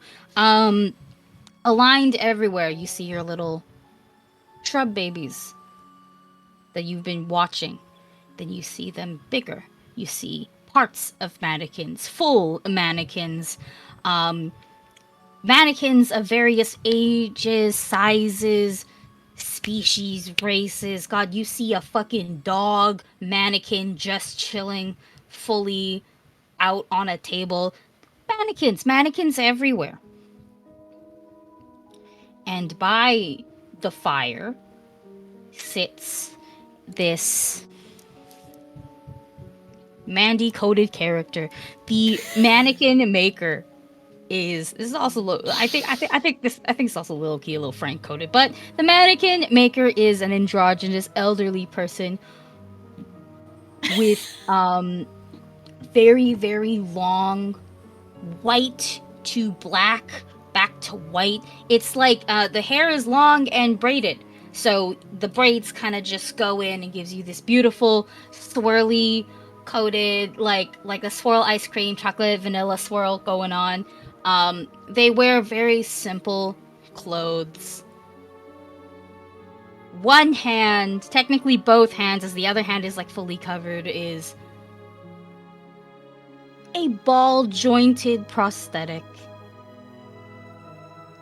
And their face, though aged, but like when I say aged, like this is clearly an older person, but also this is an older person with access to skincare. Or this is an older person who's perhaps fucking Asian or whatever. They aged so well. That kind of old. This is an old person that, like, I don't know. They Dragon use Korean Age would skincare write. products. Yeah, like where it's like they're old, but they're not that old, or they're like 49. You're like, damn, that's a fucking elderly person. It's a weird age range here. Okay, just know that they're hot, and Of course. noticeably their face also seems to have a bit of literal cracks in them on one side, preferably the side that shows the ball jointed prosthetic. Thank you for understanding the makeup choices. Um, they look to you, all of you. You see them visibly note 1, 2, 3. And then they give you this very winning smile. And they say, "Welcome, treasure hunters. Can I offer you a mannequin today?"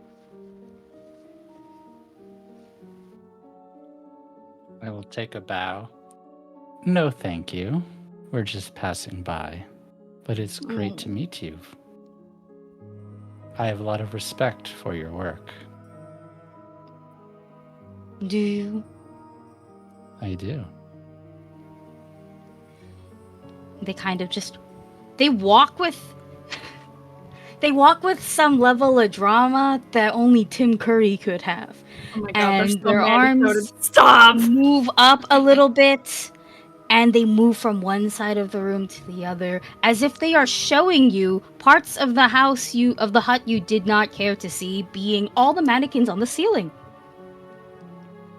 Different parts, different sizes, wings, horns, tails, a child's face, tons of different things you see on the ceiling. You've come seeking... Oh, go ahead. I was gonna say, do we know exactly what the mannequins are for? If we know all this about the mannequin maker? Not really, but you're literally about to find out. Oh, okay, cool. Yeah. As if sensing this question, mannequin maker says, "Are you sure? I offer this freely. I will make you a mannequin, deserving of revenge. Whomever you hate the most, I'll make it. And they will suffer as they deserve."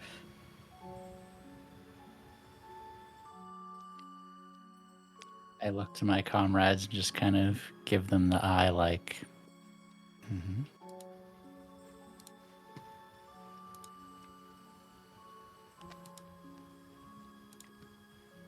What do you get out of this? I get to share my creations. I get to let them wander the forest. And most importantly, I get to feel the anguish of their pain. Oh. Is that where you draw your power from? Oh, I draw my power from many things, which is why I care not ask for your names. Names hold so much power. But you will need to provide me with a name. I must know who I'm creating, and who will suffer. You might have run into one already. You might have run into many. Are there limitations to who one could be made out of? Do they have to be of this plane? Oh no. I proceed beyond most planes. They point up, and they will direct you to specific ones. And when they do direct you, the other mannequins move up. And you can see the strings that are all around now, kind of illuminated a little bit by the fire, around their hands, around in their hair. Kind of as they move, you start to notice all of the strings. And they go, This one was for a dead god. And he's dead now because I allow it. Maybe I'll let him out one day. I don't know. Depends. And this one, once again, moving the ceiling again. This one is a rat bastard child, as I've heard, belonging to some sort of cheating affair.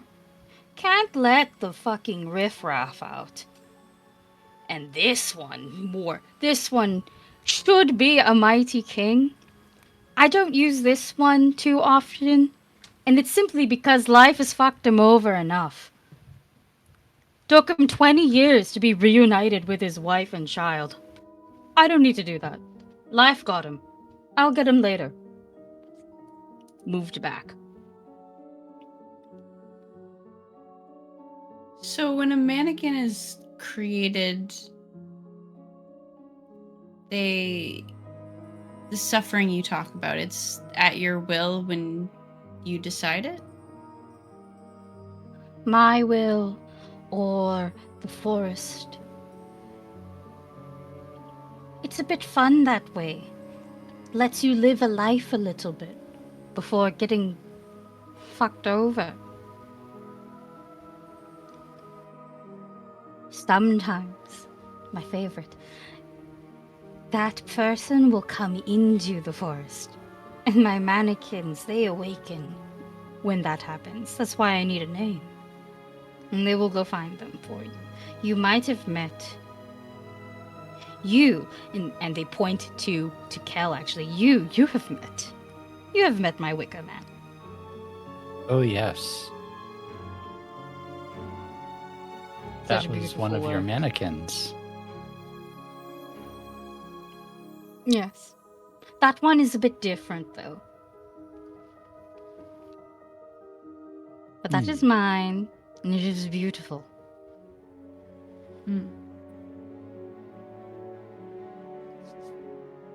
It was beautiful. You simply must let me make you one. Is that a offer or a demand?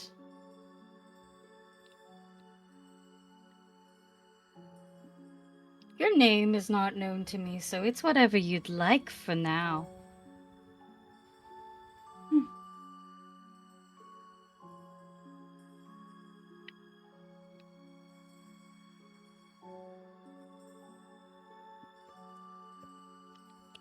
I think I'm a little bit more interested in other things. Like? Knowledge, magic. Oh. You wish to trade. Perhaps, assuming I have anything you want. But nothing ventured, nothing gained, right? You let me make you a mannequin, and I will give you some secrets. I'll even give you all a map. You search for the tree.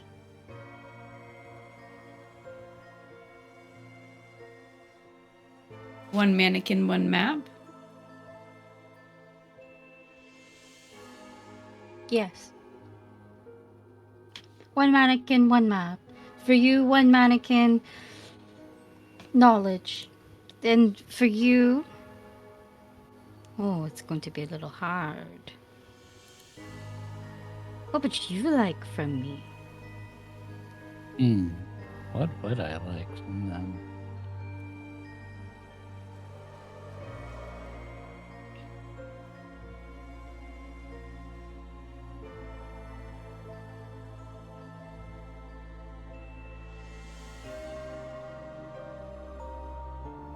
Can you offer me protection?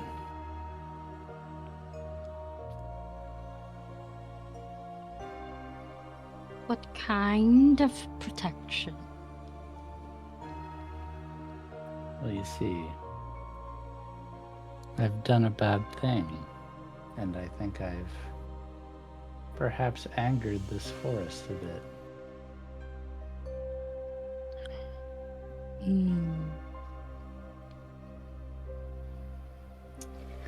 Don't believe I can save you entirely from the forest.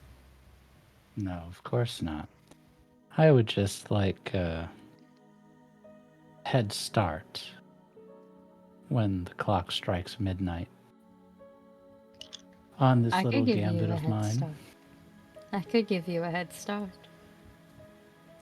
But you are Fae, and I'm going to have to ask you for the one thing Fae does not want to give. Well, I will definitely not be giving you my name. Oh, pity.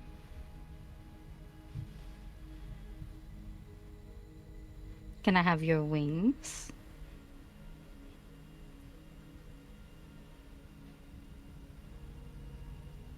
I just got these not that long ago.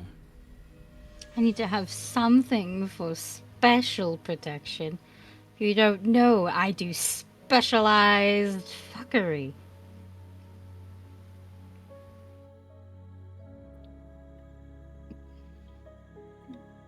Oh my god, I love them so much. I know you would. I knew you would. I knew you would.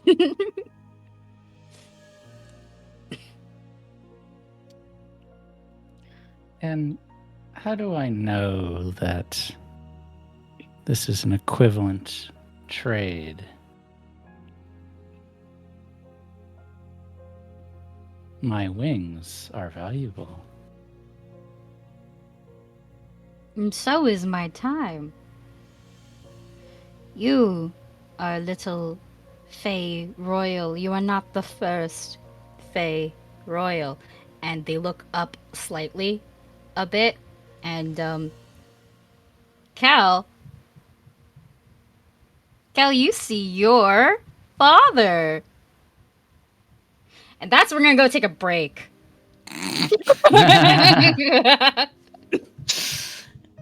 Dad?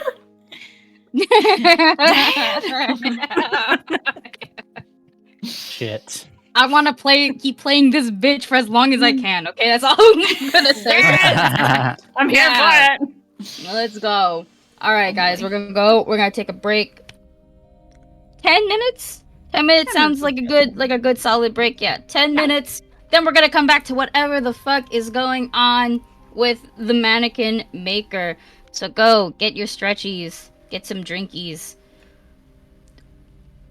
Don't give See your you name to soon. strangers. Bye.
Hello, welcome back.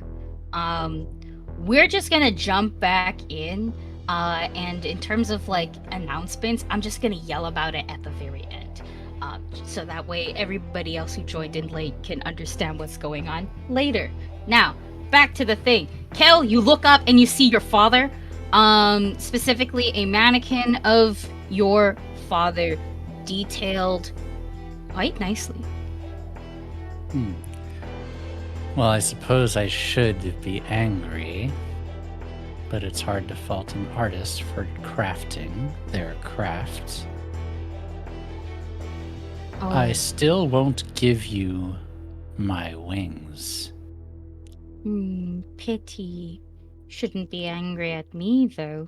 Someone else came in here and gave him to me.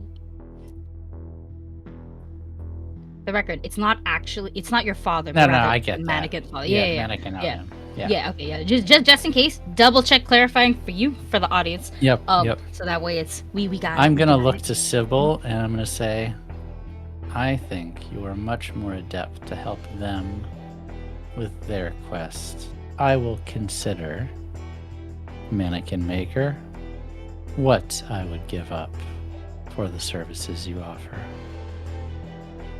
Lovely. Wonderful. And what about you, father? I mean, you said that you can make these not just of beings from this realm. Can you make one of demons? Oh, absolutely. Demons that's- are very funny. You could. It's not the word I'd use, but you could. So you can. That's what you want, and I get a map. You make a mannequin. I get a map. And quite really, nothing harms you. I don't even need blood. I don't There's even you. need your name. I need who you want me to make's name. Sell someone out, in lack of better terms. Sell them to me. Look at my companions and say, we need a map. We could definitely use one of those. It would certainly help all of our ambitions equally. Well, its name is Luciana. I believe it goes by many names, but that's the one it was given to me, and that's the one that I used. Demon, succubus, whatever you want to call it. Oh. You see the mannequin maker start to kind of pull on things, on their fingers, making strange movements, and you hear things in this hut moving, and you see a strong, clearly elven, pristine skin, almost porcelain mannequin march in, holding a box and a few other items. And you see mannequin maker has it set down on the table, pulls out a few things, a few pre-made things. You see that bundle of twigs and leaves. You see them take out like a piece of paper and like this ink quill pen, and they write down the name that you gave them, and they wrap it into the small bundle. The small bundles that look like the baby's bundles that you saw in the first ring, the very beginning. Okay, this is full of life. This is full of sereneness almost. And lastly, you see them pick it up, look at it, and then hold it out to you. They say, "Now spit on it." I'll do. Aggressively. Wonderful. Just a full Rub it. Hatsui, huh? Octa. Someone will clip it. I'm not doing it. Hot tour. No. Let's go. They rub that spit in there with the other hand, and you see another mannequin, a bigger one than the elf. The elf looked like maybe like a handsome young man. This one's like a big, burly orc with a battle axe and everything, coming in carrying a fully grown sized like mannequin that still clearly needs to be shaped, that needs to be honed and melded in some way. This is a base. They plop it also on the table, and you see that it has this chest cavity that can clearly open and close, and so that is where your token of some sort has been put in and sealed with a strange...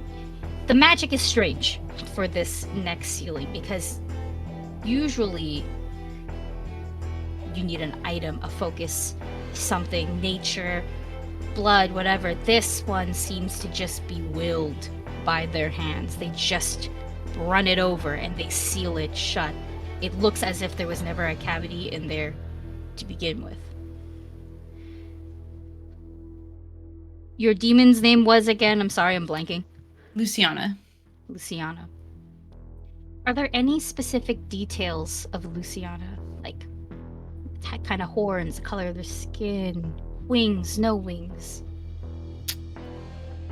She's got a forked tail, and she's got a larger set of wings, a larger set of horns, and then a small set that comes out here. This one's chipped. The wood takes shape with those highly specific details by will. It grows into it. It matches her body type. Everything else you understand as you kind of see, like, on the mannequin maker's person. They have tools, so you believe that they will go in and carve out some more. But the magic is done, and the mannequin maker knows exactly who you want and what they look like, just based off of the name you were given and your hate for them. Do you hate them? Yes. They know. And as if on cue, that mannequin now pulls out the map for you. Pulls it out. It's a scroll. You're not sure where the fuck it pulled it out from, but there it is. A map for you. In fact, it's a really nice map. It's annotated. It shows you where you're literally like, you are here. There's the hut. The hut is stationary, you know. Shows you where the path is, where you've lost the path, where the tree is, where your exit is, where the multiple entrances are, and even marks off specific areas where it's like, oh, dead or over here. That area is bad. Straight up, very detailed map given to you. Take it and I regard the mannequin, turn to the mannequin maker, and just give her a little bow. They bow back, nice and grand. You ever see a fucking bird about to fucking do that mating dance shit? Bam. They're very grand in their movements. And Well done. as they kind of do that, the other mannequin gets up and moves. All of this being kind of puppeted with these many, many, many strings going on from quite literally everywhere. If you saw a lot before, you're seeing too much now. Every part of the mannequin's maker's bodies owns this place and controls this place and moves it. Then they turn to Sybil. Oh, I have a name for you. This is easy. Same thing. You get the same bundle of twigs, and they're ready to write the name. King Grayson Dragonclaw. And I pull from my grimoire a etching of the king who rules and commands over the 7th Cavalry.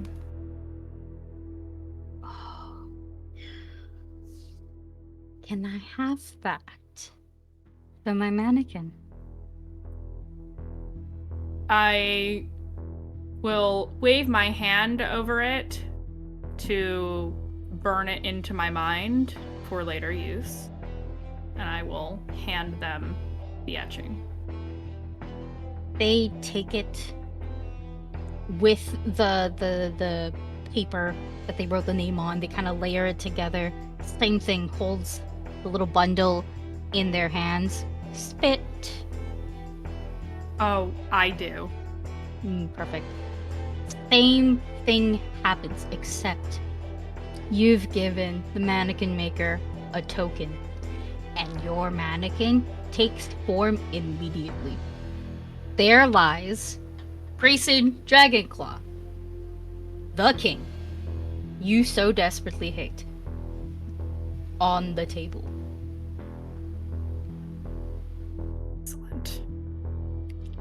You gave me such a lovely offering.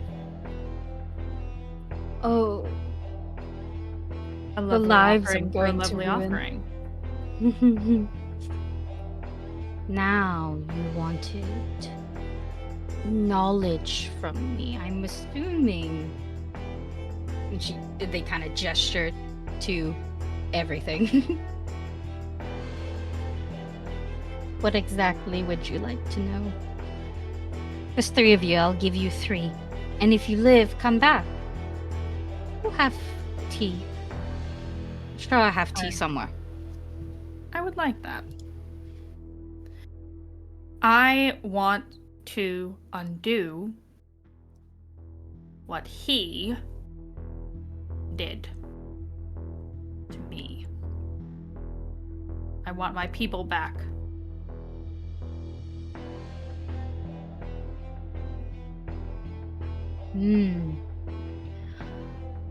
Well.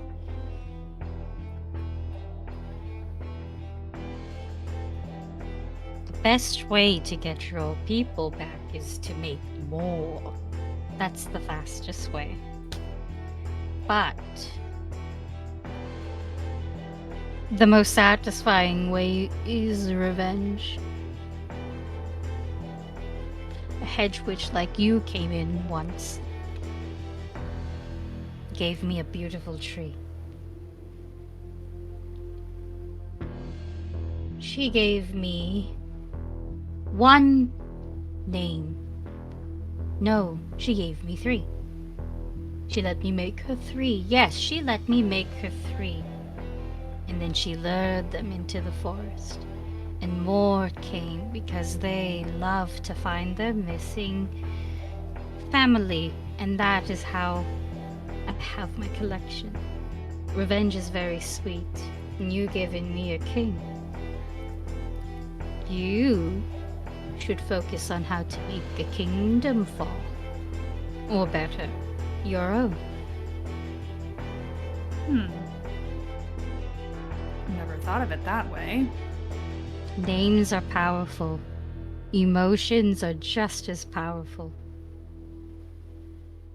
And I What do better so way love to- spite. I do too. What better way to destroy what these witch hunters have done to my people than to build an empire on top of their ashes?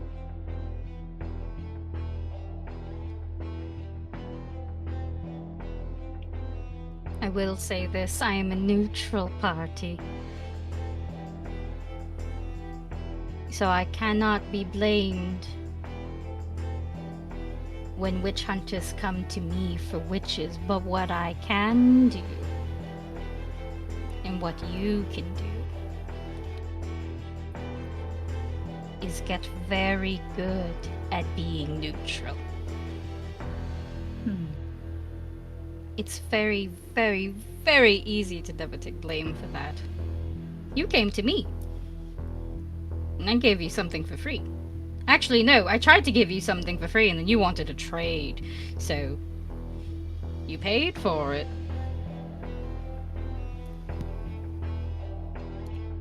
Fair enough. Live like that and you'll never know wrong. I suppose after this I could be better at being neutral. Revenge is very good, though. Can't go wrong with either one. Just live to see the end of it.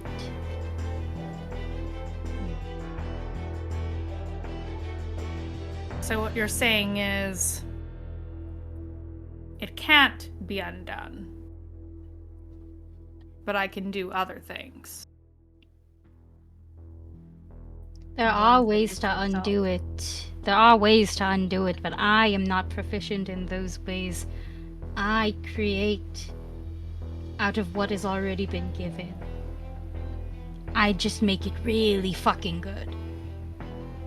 You want to bring back the dead, you go find a necromancer, and the dead never come back the way they should.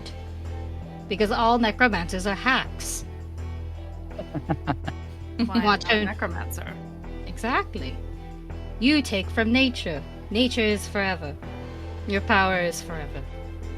I take what is given. As long as people hate, and they love to hate, my power is forever too. Alright. I hope you're taking notes. Just Oh. looks at Kel, looks at the father, like, my knowledge here is for free. Listening very intently. Alright. 3 secrets.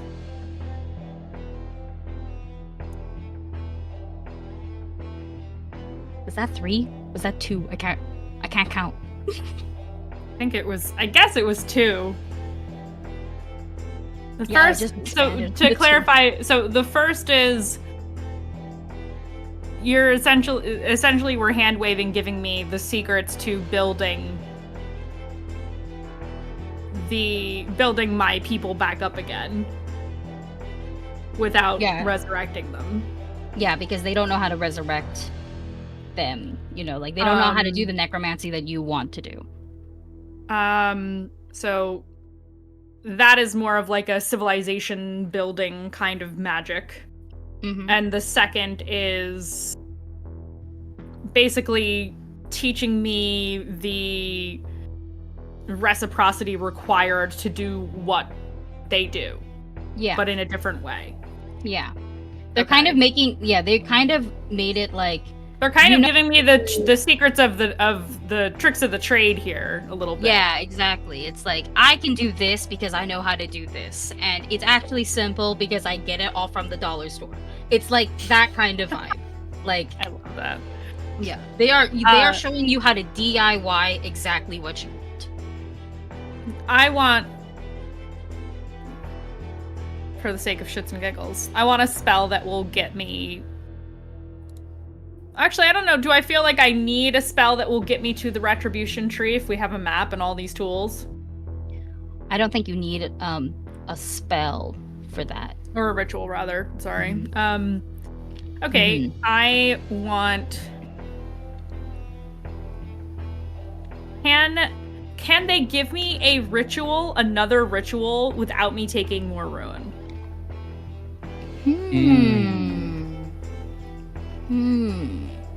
Devious. I think because of the nature of this person, you're Mhm. going to take, if anything, a condition, but Okay. not proven. But Okay. I will honor that Okay. because they're so fucking loosey goosey. Are there any specific rituals that they would know, or can I just pick a random? I'll let you go pick. Okay. But I would say that if you were looking for something that is like narratively appropriate, Mm-hmm. they work really well with undoing magic, protection wards or spells, and anything that siphons the life or changes the emotions of someone. They're basically, the best way to put it is that they're sort of like if they were a vampire, they would be a psychic vampire. Oh, okay. So things like bewitch and things like that. Okay. Yeah, they are more like they're not an elementalist by any means necessary, Mm-hmm. but very clearly they have a power over creation. They have a power over this trinket based magic, honestly. Like it's very like oh god, like fucking if they would be the type of spellcaster that requires like a tool, and the tool would be a fucking hammer.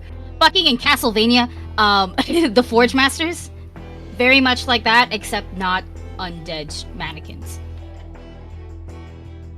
Okay. Yeah. Then They're not stealing souls. They're stealing your emotions and making that emotion physical. Yeah, I think. Oh god, I had what I wanted and then I lost it because I clicked on something else. Oh no.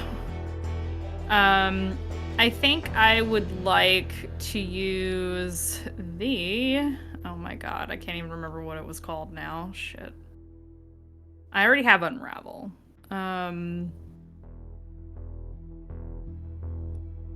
Somebody else do something while I try to find this. Please. I beg. Would go and say, I have a name for you. If your free gift is still on the table. It is. It's always on the table.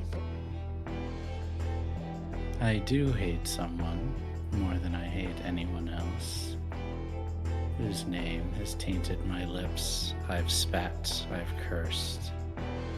I want to rip them apart, take from them what they've taken from me. Frost Winterwind, King of the Night Court. You all bring such fun creations for me. Same thing's gonna happen unless you have a trinket or something that you want to add to it. Yes, I do. Kel will slide off their wedding ring and hand it over. Goodness. The lore. How interesting.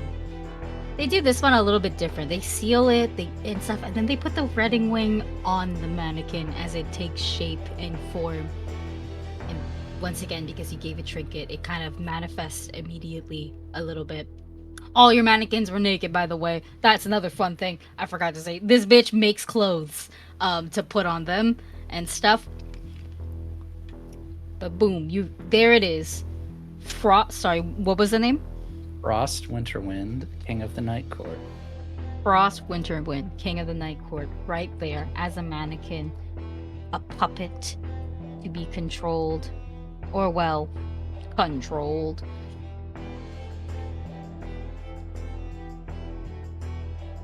Thank you. No. When does the suffering start? When does something change for these people? It comes and goes. I can send them out whenever I'd like. Sometimes I send them out and bring them back. Sometimes I mess around with them.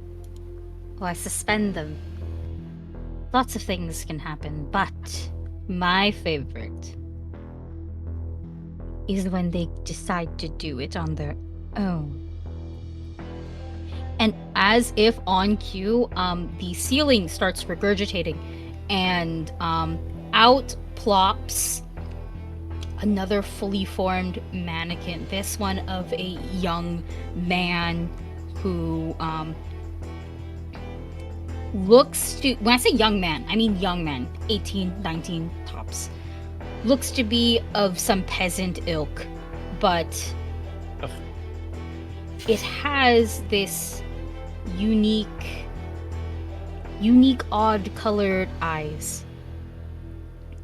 And they're wet when they fall out of the ceiling, but before landing onto the ground, they land suspended right before your eyes, and you watch as the wetness seeps further into the skin, making this mannequin look a little bit more alive than it should be. There is no light that reflects from its eyes, There is no soul. If you touch its skin, it is cold. And the mannequin simply lands perfectly down, takes a knife from the tool belt. Not really takes, it's more like given a knife from the tool belt of the mannequin maker. And walks out. Closes the door behind them. The strings fade from vision, from sight. And it just walks into the forest. And the mannequin maker smiles a little bit wider, cracking their face on the side just a bit more. Someone's entered the forest.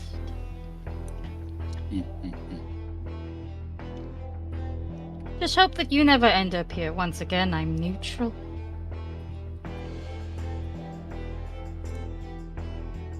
The suffering will happen. This has been a That very I- enlightening conversation. Yes. Ellen. Thank you. Sorry, I'm sorry, your face. Ellen, how are you feeling actually?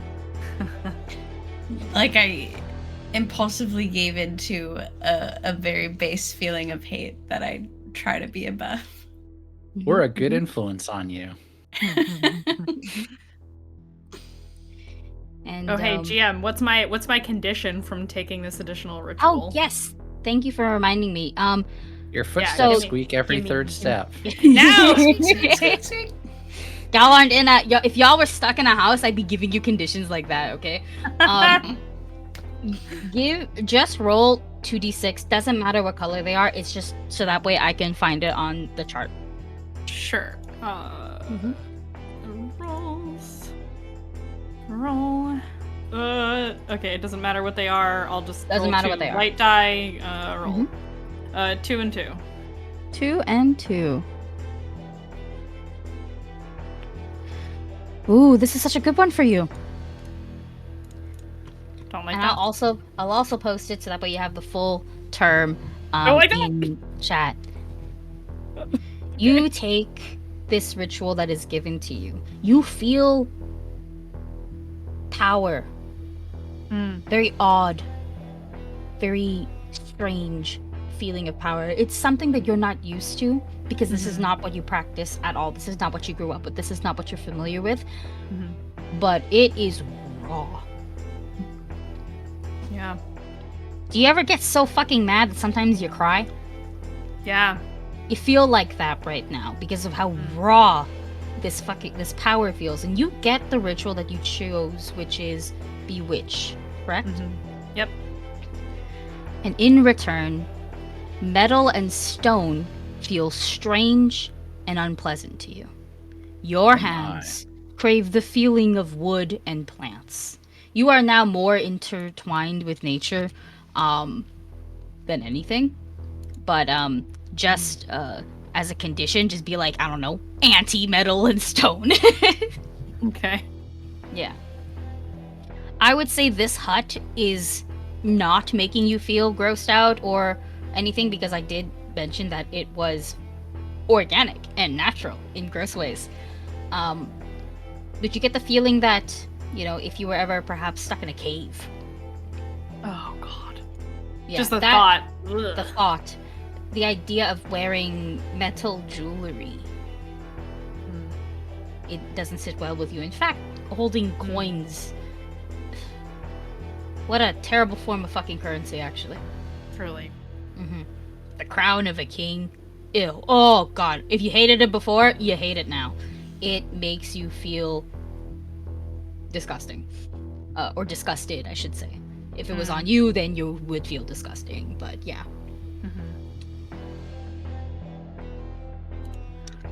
You all take your leave, I believe.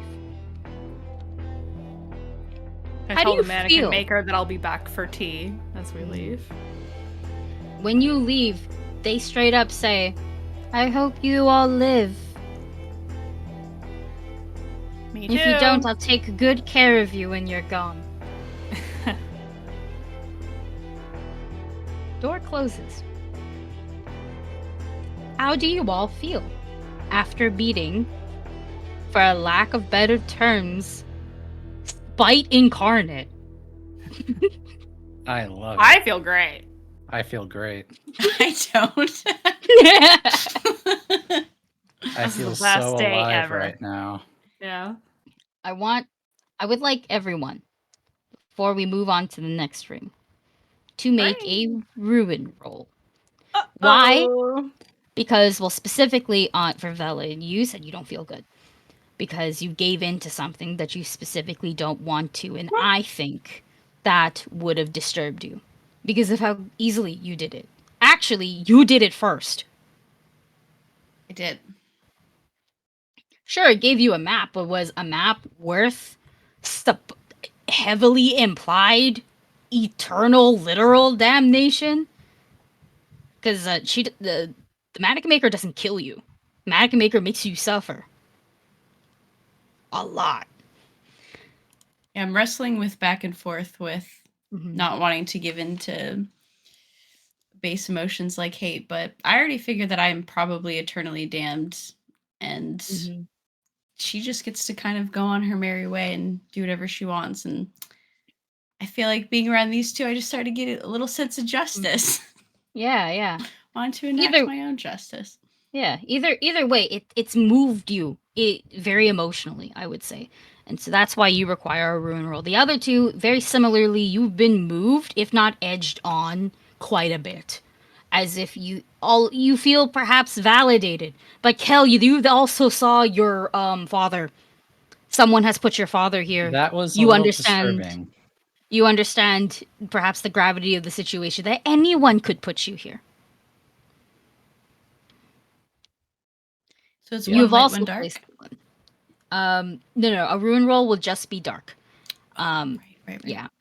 There's And- ruin Lit. on the sidebar. If you on the collect sidebar. ruin, it'll just roll for you Mhm. when you hit roll. And I did mine already. and One. for you So for does- you Currently less than 3. Nope.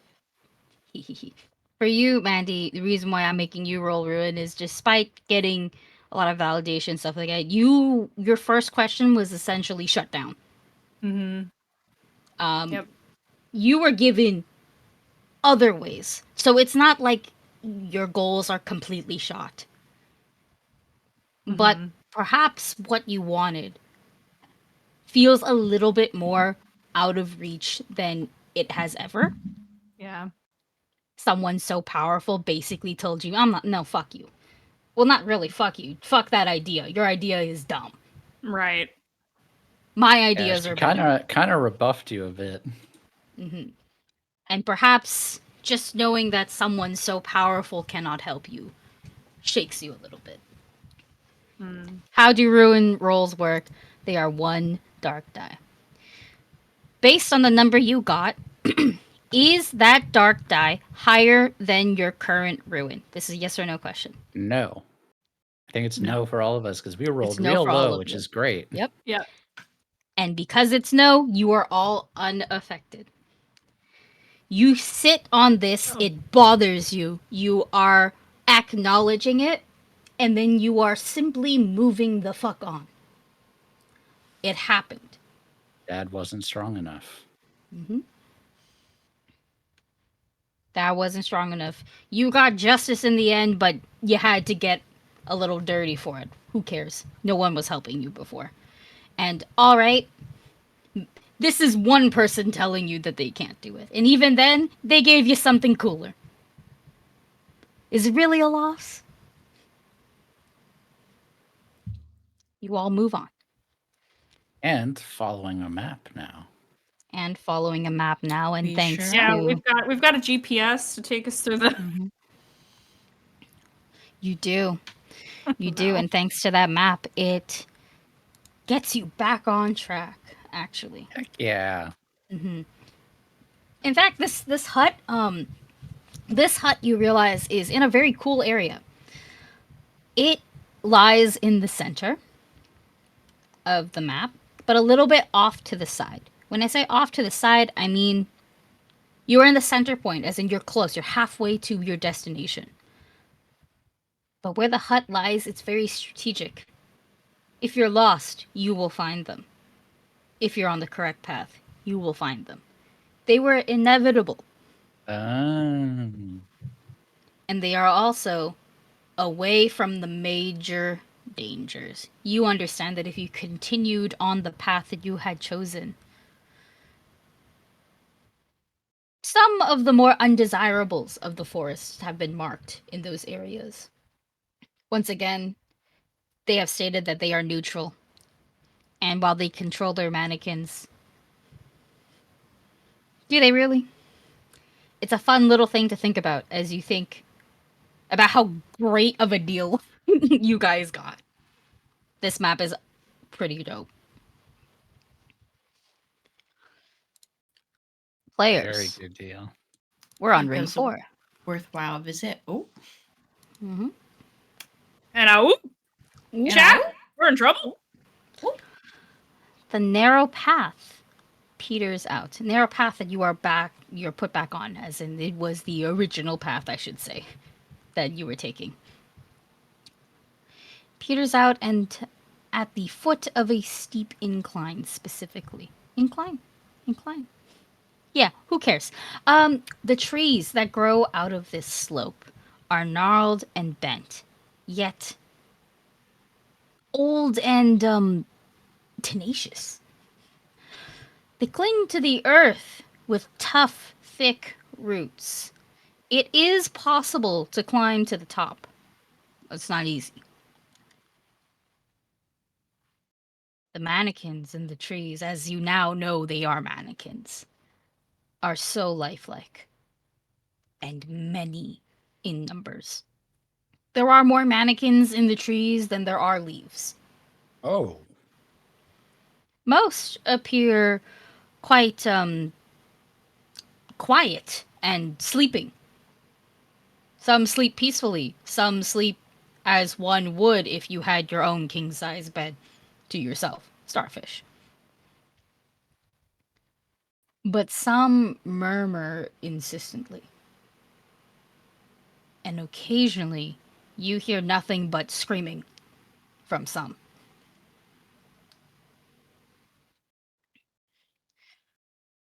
Let me grab one other thing here. There we go. You how do you feel about these mannequin trees actually is what is the first thing I should be asking y'all here. Well, I think guess now. the realization. I'm sorry, Witty, you go ahead. I was gonna say, I think now that I know what they are, I would turn to my companions and say, I mean, knowing what we know now, are you surprised by how many there are, or does that make sense to you? Knowing what you know about people. I thought that I was a hateful person, and it seems that there are so many just as hateful.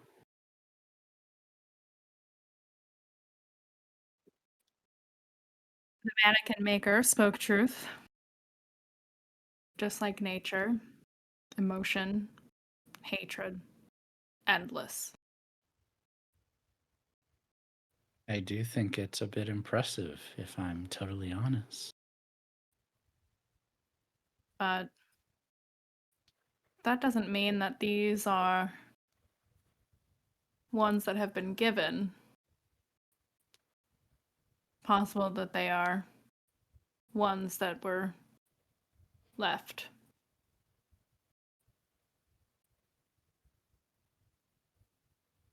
Do you think Either- happens to everyone who dies here? Mm. Could be.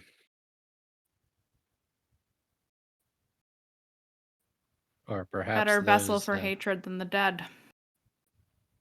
They can't do anything about it. better anything than dead. I would agree with that. I don't know if I would. No? Why not? You'd rather be one of those than dead?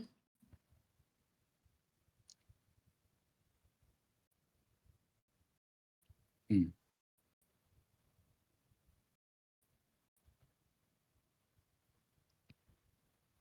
I wonder, is there a chance of redemption? after you become one of those? Or is that just it forever? Be my guess, some sort of awful purgatory. Well, maybe someone will come in and look over to Sybil. Someone might come and unravel what has been done to us. Perhaps.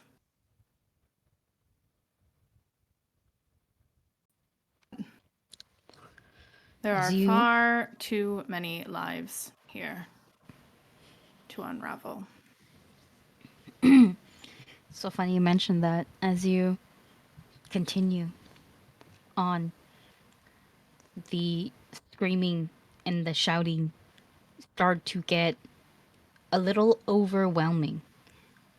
As soon as one stops, another picks it up, and they are different voices. Young, old, very young, very old. It just seems to get worse and worse, and similarly to how you saw one of the mannequins get regurgitated out,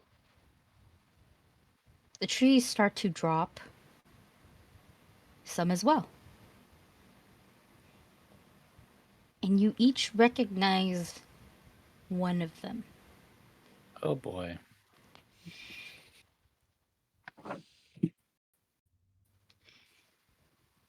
They are small, and they are angry. And they are your children. Mm. And for you, Velen, you see your young Otsto. They look at you all with recognition in their face. Their faces, also wet, start to get too realistic, too real. And when there was light, there was no light in the other mannequins' eyes. They have light in theirs. And their faces change as they recognize you all. And I would like another ruin roll. Because now you're faced with raw emotions of all the children you left. Well, specifically, one each. So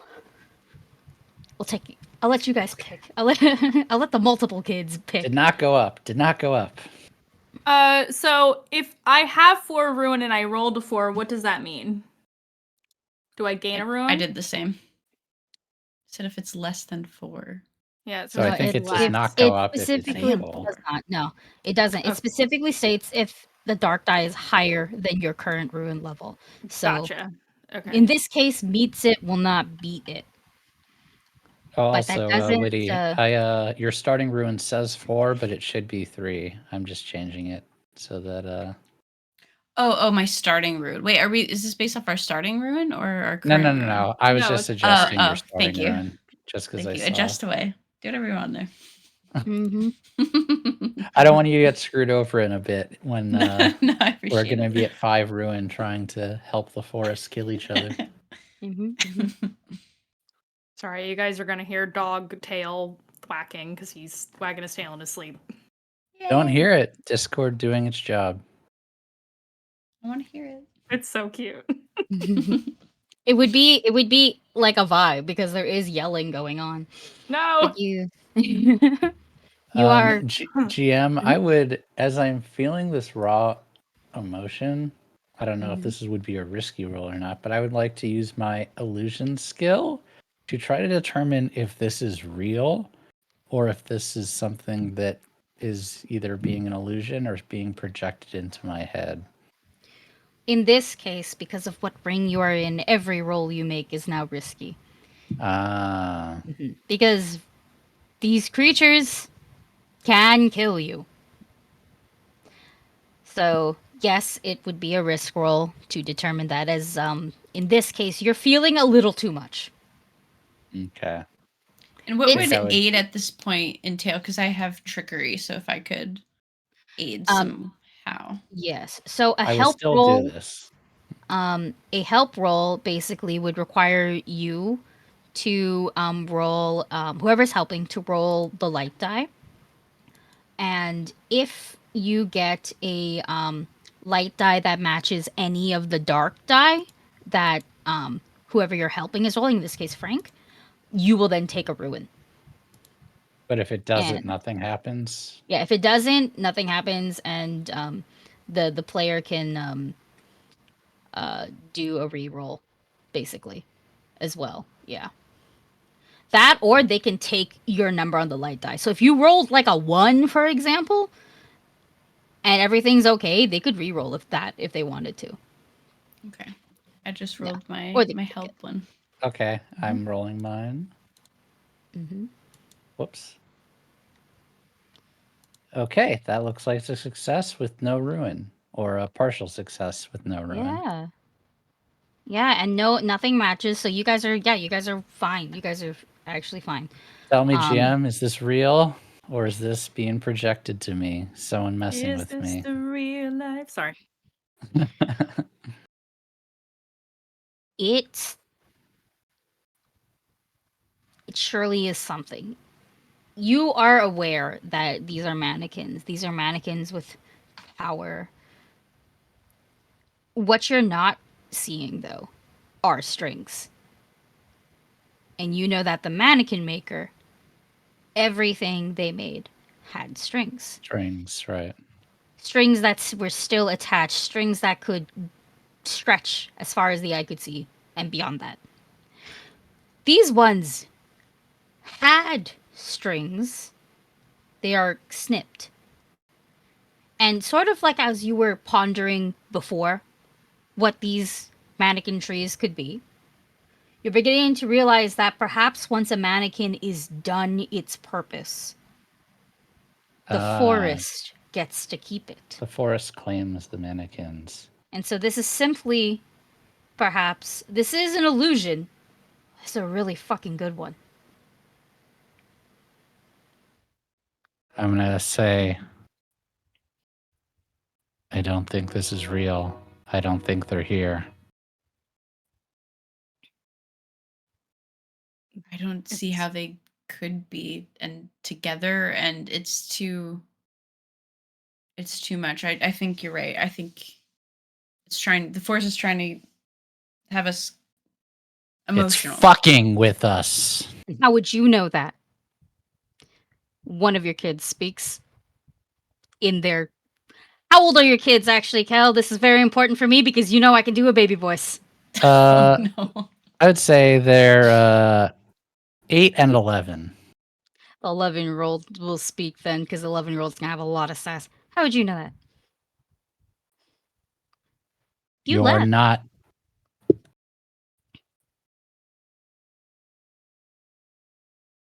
Yes, I left. What's more important than us?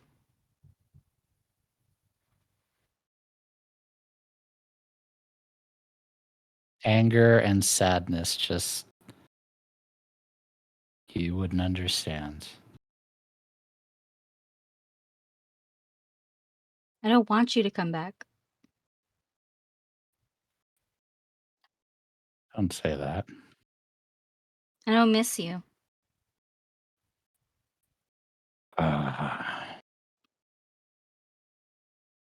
You don't. We're know better what you're off saying. without you. Yeah, maybe you are better off without me. We are. And we don't think about you. This fucking forest. I put a hand on Kel's shoulder. Let's go. Let's move on. Yeah. And go where? Otso speaks. Not here. I'm going to throw the mannequin just as hard as I could into the forest. That's going to be another risk roll. Oh, okay. Great. Mm-hmm. Because these mannequin... Okay, one, are you throwing your child? Or are you Yes. throwing... one of my Otso children. is... Tell you Otso Yes. is a little bigger, I'm pretty sure, right? Yeah, he's also probably a like 19. Yeeting, Yeah, yeeting exactly. American So style. you- He's a little dude, but a little dude, but that's still that 19 is still like that's a almost Yeah. fully grown adult Just yeah, a little guy. versus an he's a 11-year-old. scrawny guy, a little guy. Yeah. Yeah. And what are you using to throw them? By the way, your skill. I What's mean, Your stinky condition. no. I You're mean, repelling if them I'm with your stank. no. What am I using? I mean, if I'm convinced this is an illusion, I'm just trying to get rid of the illusions and Okay. get like Okay. Yeah. banish them. I will allow that because you did get the illusion roll before. I am whether they are real or not, I am convinced they are not real, and Do I you want to want? get Do you them want a devil's away. bargain or no? Or did you Depends roll? on the bargain. What kind of bargain you got? Can we take on One. more conditions? Yeah. Yeah. At this point, I'm only going to be offering the random conditions because. Yeah. I'm kind of putting you guys through it. Yeah, sure. We'll take a condition. All right. We're getting close to the end game. Okay. Let's Then get a condition. I'll let you roll again with the 2 light die and the 1 dark die, and I'll take that roll if you're okay with Sure. as your condition. Okay. Well, my ruin, that would make my ruin go up if I take this. Do I want to do that?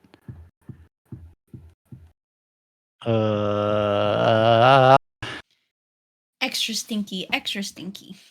Super More stinky. conditions. So stinky. Super stinky. No, Super I stinky. I will re-roll. I will re-roll. Yeah, Get a that's right. skunk You fail this gotta time. math it. You gotta math it out. It's so I fun. know. I'm mathing it out. I think I can afford to do one more. Do Mhm, it. Do it. Oof. Okay, well that's crazy because that's a crit success, but also I have what happens when the ruin die is equal to the light die, but I crit. It You see broke that it. doesn't happen very often. No, But it does not. Unfortunately, unfortunately, based off of the rules, the dark die will always win. Oh yeah, that's right. In Tie this goes to case, the dark yeah, die. tie goes Oh, to the dark die. no. This is fucking cool though. Your ruin does go up. Yeah, You are but I so crit. successful though. Yes. You're throwing Osto, right? You threw my I'm boy? throwing my boy. I'm throwing You're Jesper. throwing Jasper. You pick up your son. You throw him. Why you gotta say it like that? And as I said before, you're on a slope. And your son is quite light. He feels a little too real picking him up. He's not Oh. clammy. He's not cold. And you throw him. You throw him a little too hard with that triple crit. You throw your son off the cliff. The other kid starts screaming because you have thrown a child off the cliff. He's not screaming. He falls. You're not sure where. You can't see him. You can't hear him. But your daughter is crying. Your daughter is sobbing. Those look like very real tears. You're pretty fucking sure this is an illusion because you got that right. But does it feel like an illusion anymore? No, it does not feel like an illusion right now. Yeah. It's gonna hurt real fucking bad. It's gonna hurt more when you take a condition. Because now you think you can understand the slow, steady language of the trees. And what they share is terrifying. They are telling you that you just threw your son off a cliff. They are saying, how could you have done that? Some of them scream in anguish that they could not help because they're fucking trees. They could only watch. Everybody could watch. Everybody's watching. The mannequins themselves stopped screaming because now they're watching. They watched you throw your son, your opposition, the one other thing that would be in the way of your throne, off a cliff. This is not real. This is not real. This is not real. This is not But real. you This threw is him not off real. This is not a real. cliff. This is not real. You too. Because I didn't forget about y'all. Yeah. Y'all just watch this man throw their son off a cliff. Well, we got confirmation that it was an illusion first. At least You that did. we think it's an illusion. That you think it's an illusion. You're pretty sure you're the one that could see through illusions said that and then threw their son off a cliff, and now these mannequins are acting a little too real. Also, you just watched someone throw a child off a cliff. How does that make you feel? I think that's Not worthy of a great. ruin roll. Does Okay, sound cool. worthy. Unless either of y'all are super barn. Yeah, I'm super jazzed about throwing children off the side of a cliff. I'm My so favorite. cool with that. I'm not. Okay, let me roll ruin. Goes up if it's less than 5. Also, it welcome, is. Raiders. I am welcome to ruin 5 for myself as well. Yes. Oh my Yes. goodness. People are hitting ruin 5. Oh Aki. fuck. I have a question. Yes. I would like to do a reduction roll. Yes, I will offer it to you once I get done with these Okay. two. Because Okay. because the standbys get to stand Oh by. no, go ahead. My yeah. bad. No worries, no worries. We will get to you. We will get to 2 of you because 2 of you are ruin 5 now. Velen, you're affected clearly, but you're unaffected in a way that would hurt you. And in fact, there is something else you see, perhaps something else you hear or you feel. It makes you think really hard. I'm going to ask you the question. What about your roots has always helped or supported you?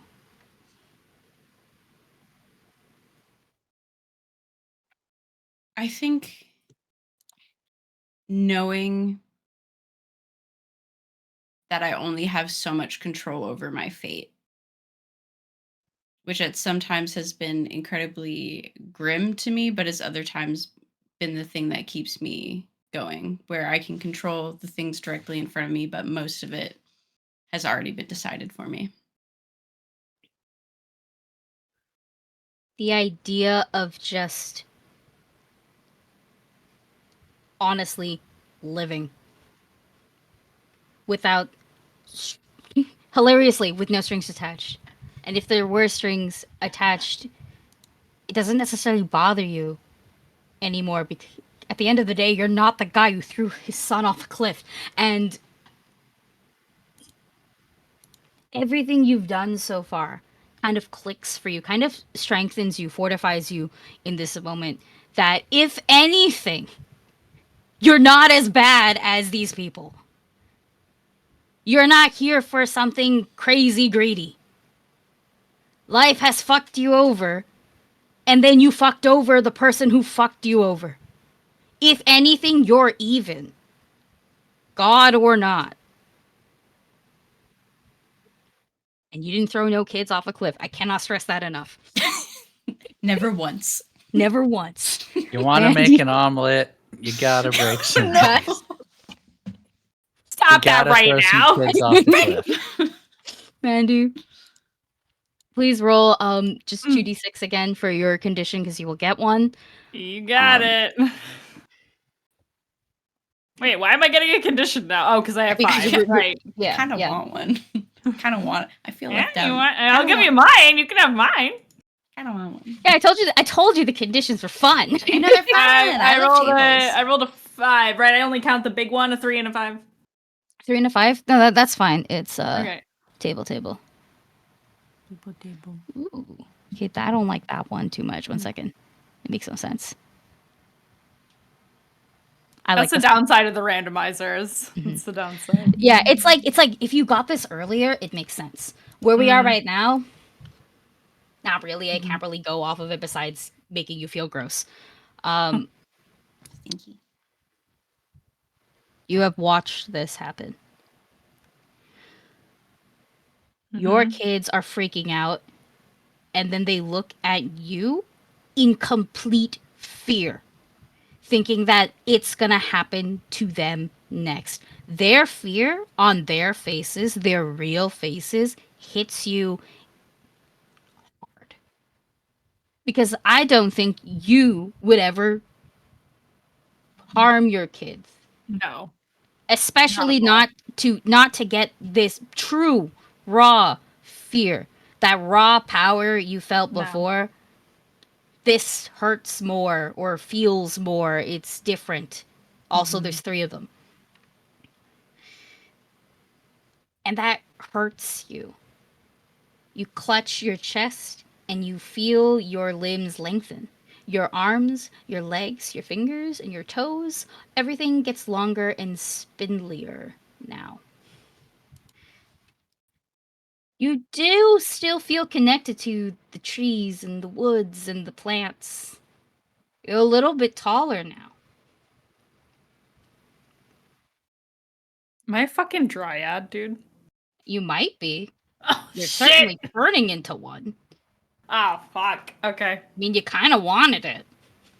Yeah. Just saying. Yeah. You think about everything that the mannequin maker told you Mhm. about how powerful emotions are, Mhm.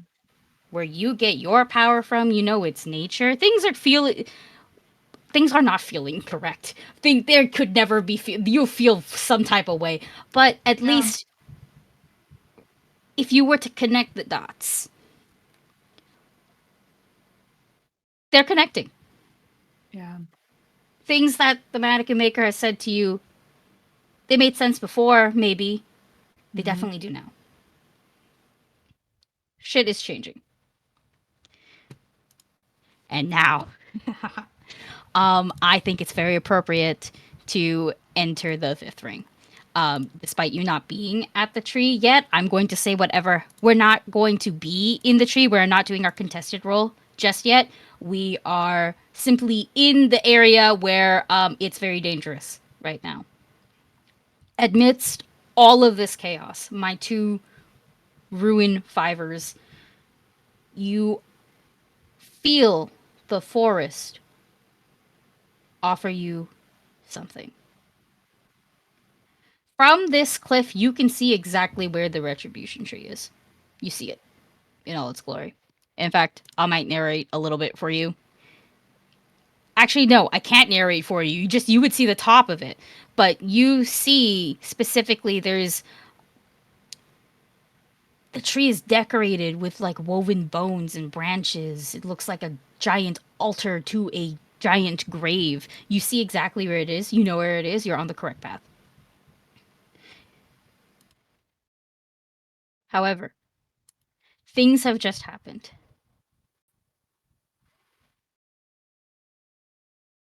I am offering you the reduction roll to one, lower your ruin back down to 4. But Mm-hmm. in order to do that, you must act within the forest's interest. Mm-hmm. Now you can offer me something like your idea and then do it. I can offer you some ideas as well. I will say shit is amped up and high, and for you, Velen, fucking smooth. Um, you can also see it where you're at. Actually, you should Melon all be walking through able the to see trees it. like la la la. Everything's Um, great. Having a great time. with emotions running high. Remember that. So I can understand the trees. Can Mhm. I also speak to the trees? You understand its language, yes. I would say yes. You can communicate to the trees. You tell me if this is acting in the forest's interests. I will say I would tell the trees, when you deliver me my goal, when I rule my realm, I will devote my life to sending the hateful to this forest from now until my last day.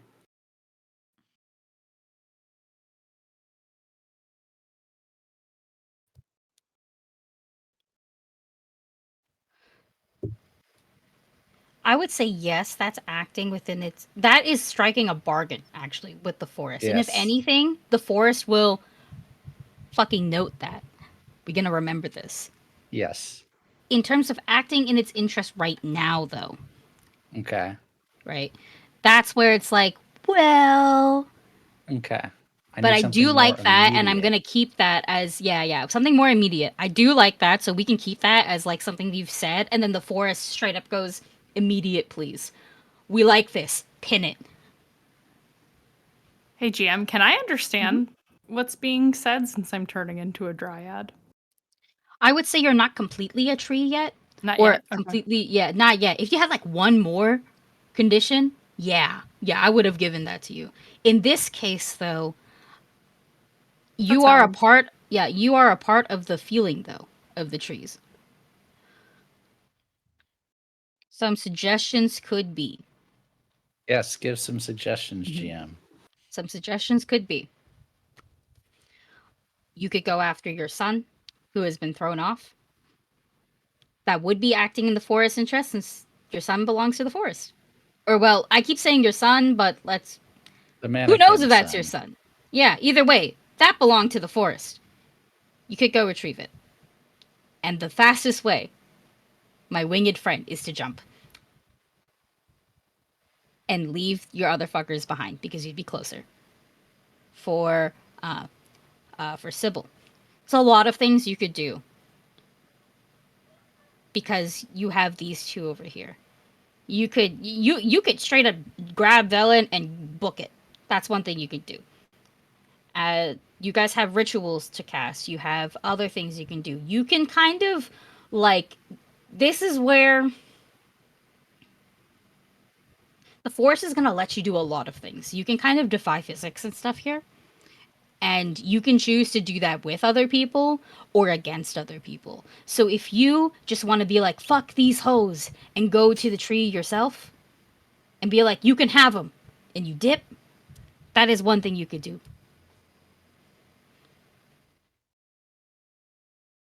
I like your option for me, and I'm going to do that. I am going to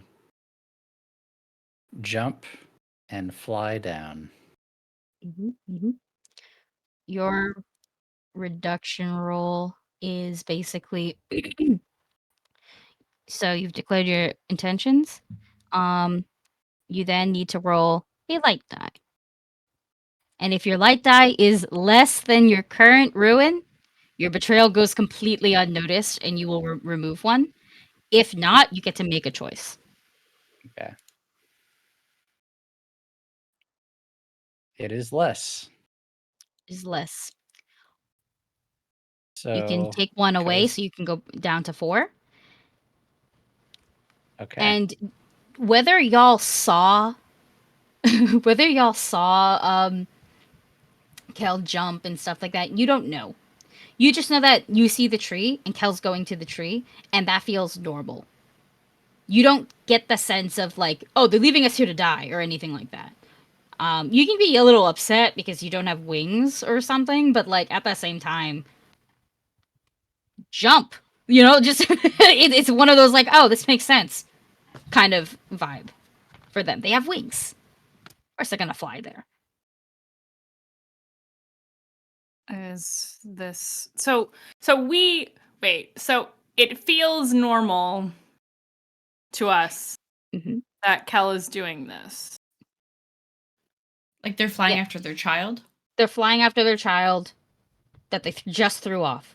Yeah, they have wings. Them jumping off a cliff is not weird, and Right. if they decide to land closer to the tree, you don't know because you lose sight of them or something like that. Okay. The best way to put it is that it doesn't feel malicious at all. Hmm. Mhm. Well, it is like them not to explain before they do, so Tensions are high. I really, I really think they believe that that was their child for a moment there, and who knows what they're thinking now. It's convoluted, but we can make our way down there. yeah.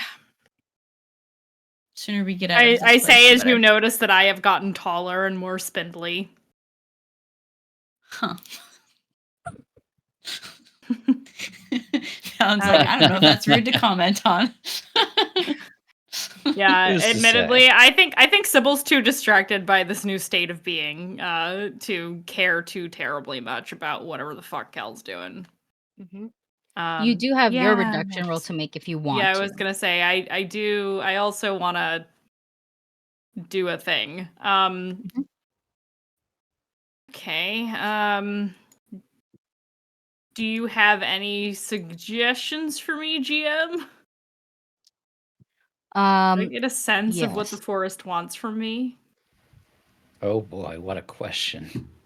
Ooh. You just know that the forest wants you to stay. For sure. The forest finds a kinship with you. Whereas Hmm. before, it really fucking disliked you.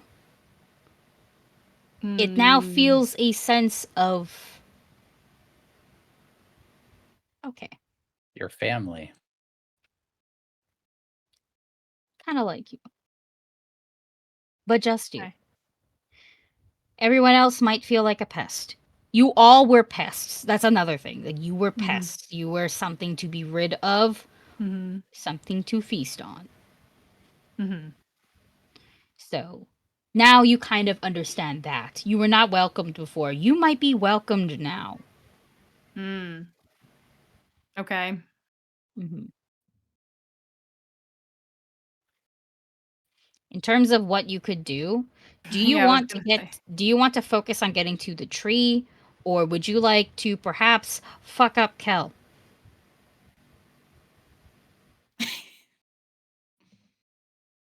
What a great question. I I know love because this question. you guys were talking. You can also fuck up Valen, but I'm like, I don't think you. I just think one of them's a flying target. Okay. Yeah, I was gonna say. I feel Just a little like cutie pie. I was gonna say. I don't think Sybil considers Valen to be a threat. Oh damn. Um. We'll see. However, I also don't think Sybil feels any kind of negative way towards Valen. Um. And the two of them share certain things of knowledge that Sybil feels more of a kinship to Valen than they do to Cal. Mhm. Despite the knowledge that Cal and Sybil share, Sybil's thinking about when Cal tried to steal their grimoire and failed. Mm-hmm. If you'd like, right, you could focus on getting to the tree, which would actually be in the forest's favor because of what the tree does. And you are hateful bitches, actually. Mm-hmm. What it does to you or Velen, that's something else you're not aware of just yet. But Right. you do know that that would be going to the trees actually within the interest. Mm-hmm. So you can choose to take Velen with you, or you can choose to go by yourself, and then Velen has to figure out how to get there. I'll take Valen with me. All right. Yay.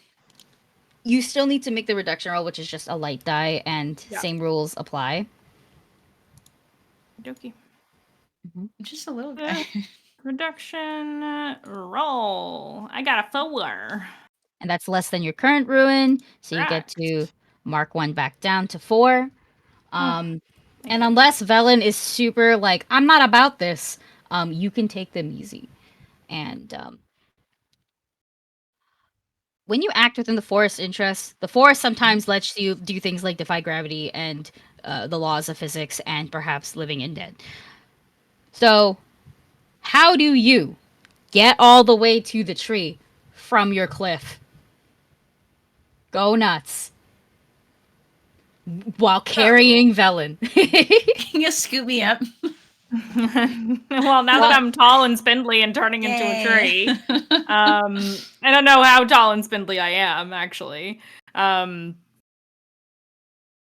I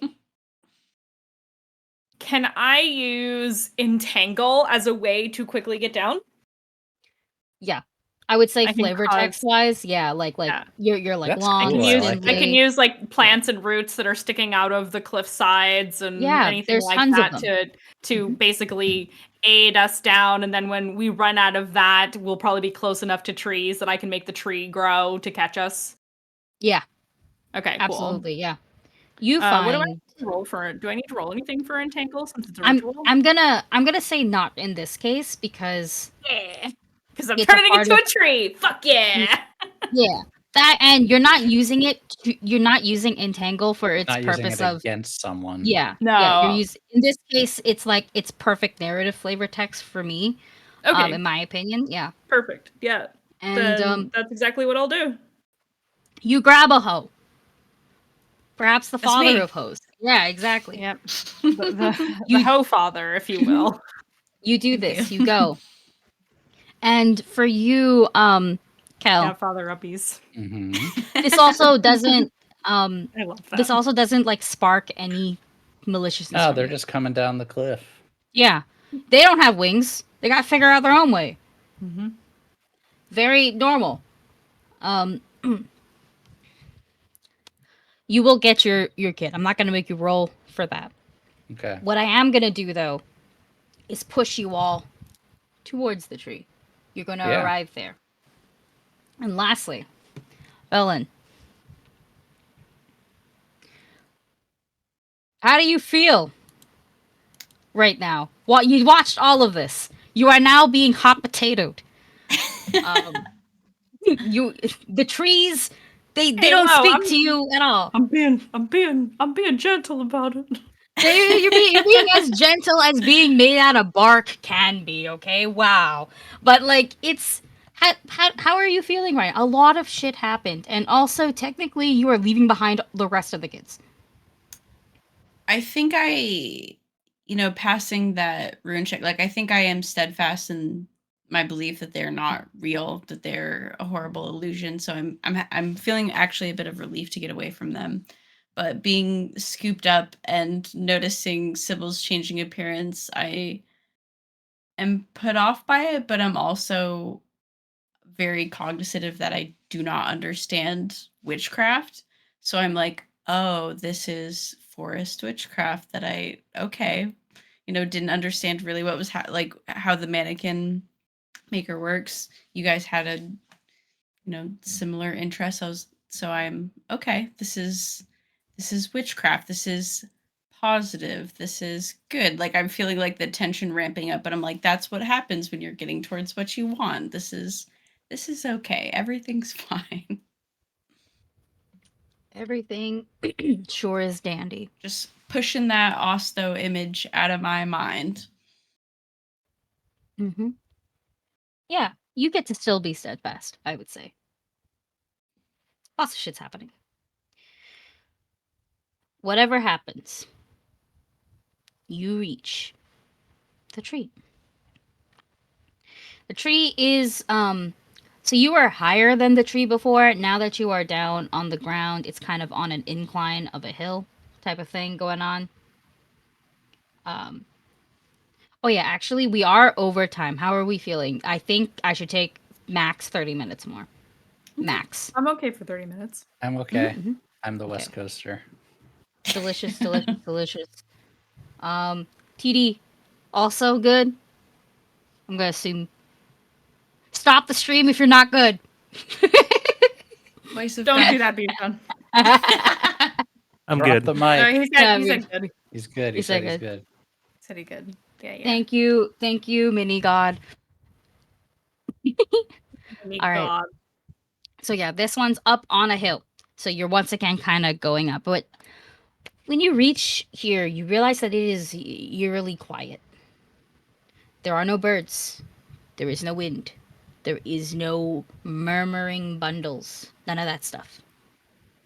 The tree, the retribution tree, it is so much bigger than you realized it was. In fact, it really is like yes in height, but in width, it is huge. When you were up, there was like a patch of area that you saw, and you would normally assume multiple trees. No, it was just one holding out like this. Its leaves growing over, decorating it. It is wide, is the best way to put it. Girth. It Oh, actually it do be It- girthy though. it's pretty fucking huge. The whole just taking a moment to simply take in the whole tree itself could rival the size of a castle or small village. That's how wide it is. Holy shit. Now that you're here, now that you can understand, one of you is a tree, the other one can understand trees. You see it all. It's this thing spreads. This thing is huge. There are markings carved into its bark where a wine red sap kind of runs down from each ancient symbol, so you understand that you are in the correct tree. This is the tree, the Great Retribution Tree. We made it.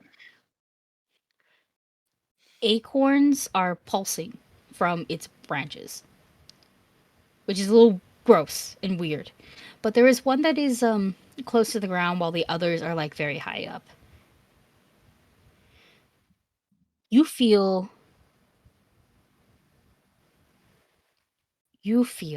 this one on the floor calls to each of you. You understand there is something that you must give it, but it will make your desire come true. Before I make you guys roll your contested rolls, I must ask, in the haze of these visions, is it hope or hatred that guides you? Do you take your revenge, or do you make things right between you and your betrayer, or the one you've wronged, or the one who's wronged you?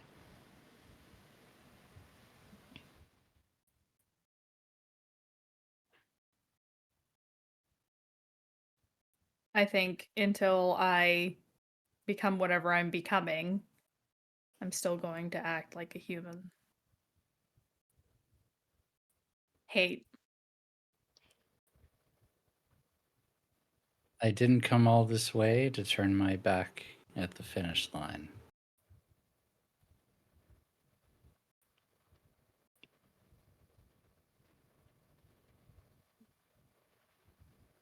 I think feeling the disgust that I felt at myself, because I didn't come here to get revenge specifically on Luciana, that just sort of fell into my lap.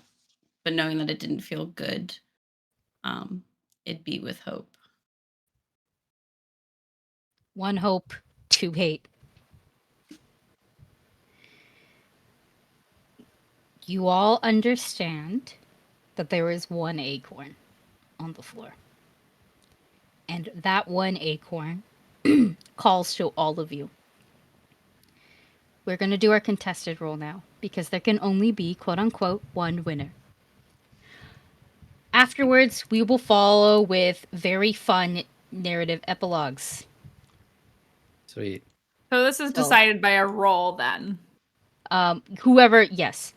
The roll will also just most likely decide if you are alive by the end of it or not. Okay. I'm gonna explain the contested roll again. Yeah, what do we roll for? Each player, that's all three of you, take a light die if you have a skill or equipment that makes this contest easier. I'm gonna straight up say you all have skills that could make this easier. Yeah, I'd say very much so. So that's one light die. One light die, yes. But also one You will dark die or take- just one light die? 1 second. You will also take another light die for each mark of ruin you currently have. Oh. So that is 4 additional die for all of you. So, Okay. question on the first section. Do I do one light die per skill that applies? No, just one. Just one for all skill, any skill that applies. Okay. Yeah. So in total, you should all be rolling actually 5 light die. Okay. Now, you may take as many dark die as you want. The catch boy. is, for each dark die you roll that shows a 1, you will mark a ruin. You are all at 4 ruin. If you reach 6, you die. How do we pick a winner? We're going to be counting all your 6s. highest wins. If it's a tie or no sixes, we go down to fives, then fours, threes, twos, one. Damn, that's hardcore. You are all very even Stevens when it comes to how many dice you have. So the dark die, which you can take, cannot stress enough, as many as you want, come into play to help. Can we win and die? Yes. Sweet. Oh, hell yeah. Let's go. That changes everything. You can win and die. You can. That's literally how some people have done it, where it's like, I want to win, but I want to get all of you with me. That's a thing that can happen. You can also play it safe. Remember, your epilogues exist, and if you die, you still get an epilogue. Things happen.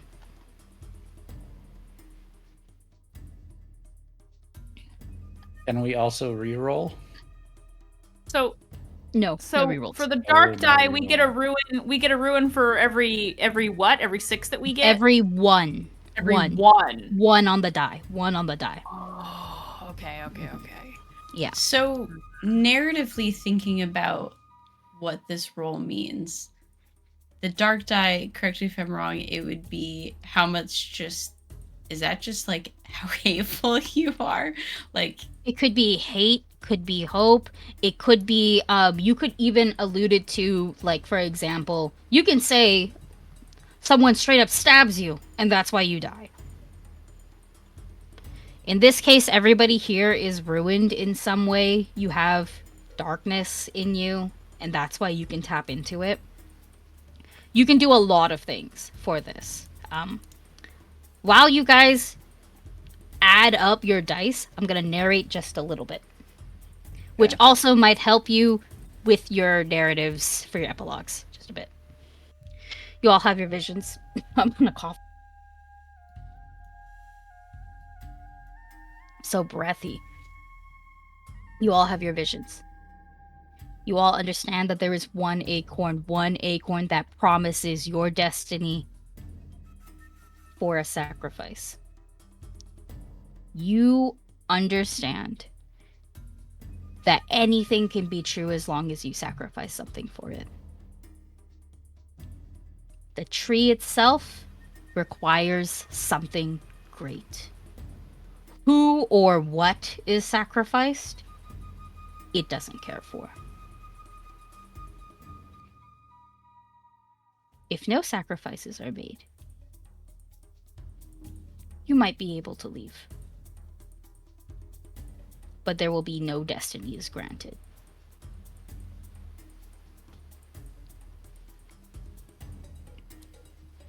That's what the acorn tells you, baby. That's what the tree tells you. Oh my god, the acorn is speaking to me.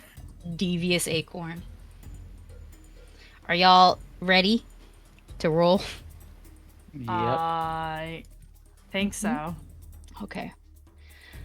When you're ready, please roll. Oh god. You're crossing my hands as nobody fucking did. No one. Oh! Wow, Witty, you and I did the same amount of dice. Okay, Yeah, we did. Mandy and I Interesting. tied. And we Oh died. wait, and then I have the two that's what you get fives. for being a good guy. Oh man. So I think I got it. 'Cause Yeah, I was gonna we each say, have two how do sixes, we- and then I have two fives, right? Yeah, 1 second. 2 sixes. So you guys are tied for sixes. Now we go to fives. I see 1 5 on Mandy's and 2 5s on Frank's. Frank, you win. Mandy second. Witty, you died. Oh shit, Witty You did got- die. Oh my You god. won. You are dead. I had 1 6. Oh, that's so unlucky. It's incredibly unlucky. You got exactly what you needed to die. Witty and I math it the same way. Yeah, 5 is odds on to get only 1-1.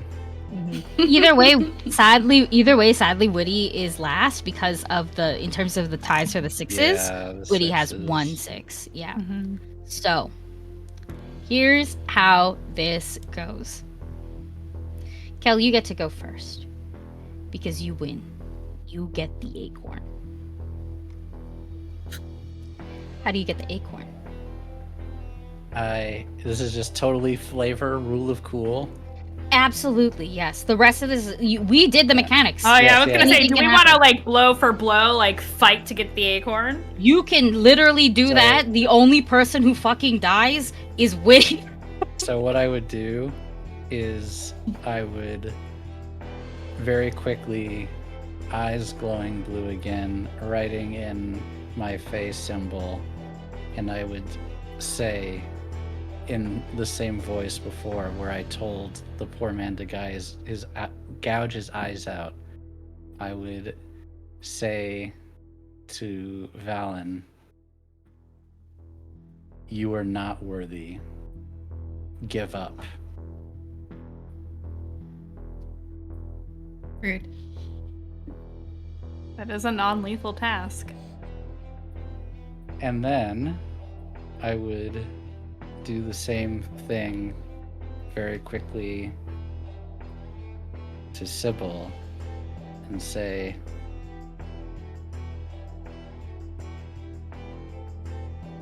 "Your destiny will come, but not before mine. Wait." Oh. And then grab the acorn and say that I offer Valen as sacrifice.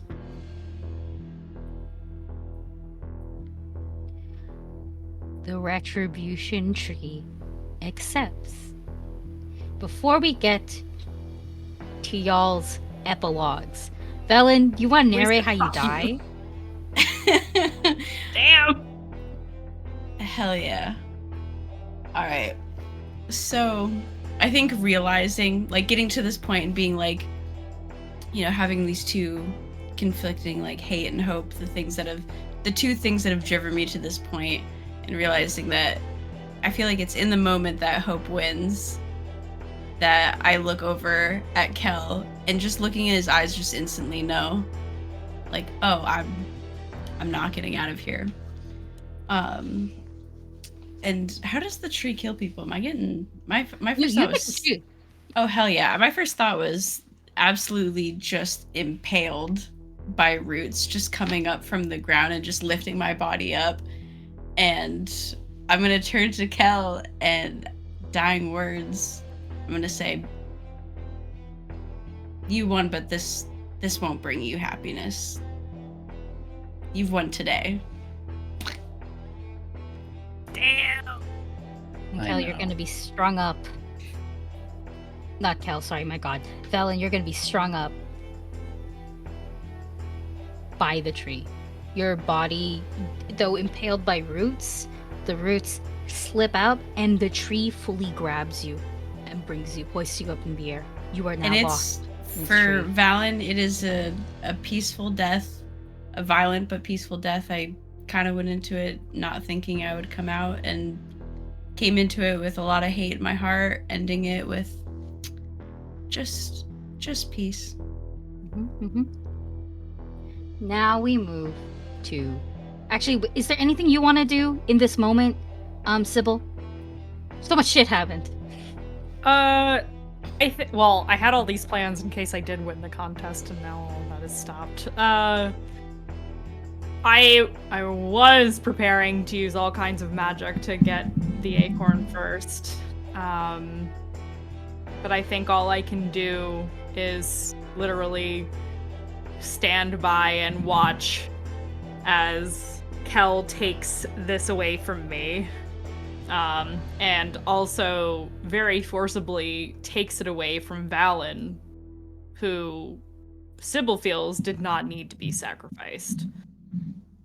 And I think she is just full of rage at being robbed of this. And I think, well, probably wouldn't be able to unravel it if I'm compelled to wait. You are compelled to wait for now, yes. So I think I'm just stuck.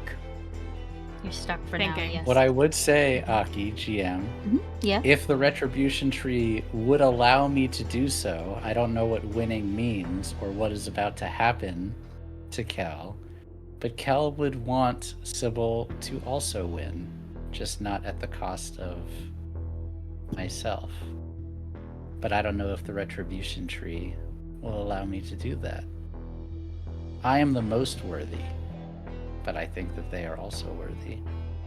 The retribution tree remembers the bargain you made earlier before it said, right now, not for the future. Mm-hmm.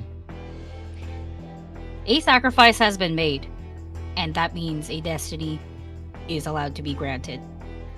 You sacrificed. Felon, you could give the acorn to Sybil because you promised to bring another sacrifice. And technically, you did. Your son. Sacrifice your son, you will both win. You will both get your destinies. So symbolic. Yeah, absolutely. Does it feel like the symbolic thing to do is to crush this mannequin? Vibe, narrate the fuck out of it. Go for it. Vibe it out. I You think it's right, go- it's right. And I rip it apart and say, take my son and give this one the knowledge and power they desire, for they are also worthy. And while destiny waits for no one, today, right now, and I would take Sybil's hand and cancel the compel and say, today, destiny waits for both of us.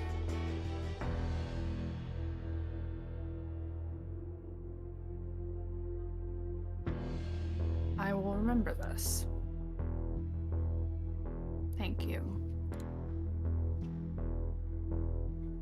And I think now we'll go into epilogues. We're gonna go we're gonna go in order of winners. So Felon, you'll be last, Kelly will be first. And then afterwards, I'm gonna add a little extra spice epilogue because I like doing them too. Kel, you've won. You have made a deal with the forest, though, but you also won one. So your destiny, your desire. What was your desire? After getting this, I open up a portal to the Feywilds and go through, and using my new powers, I slaughter hundreds, thousands in order to claw back to my throne in a battle, a war of violence and hatred. And once I get there, I instill myself as the rightful ruler of the court and rule the way that I want to for my benefit. And when someone I deem is unworthy, I send them to the retribution tree. From now until forever, or until someone stronger will take my throne from me, maybe someday, but not now.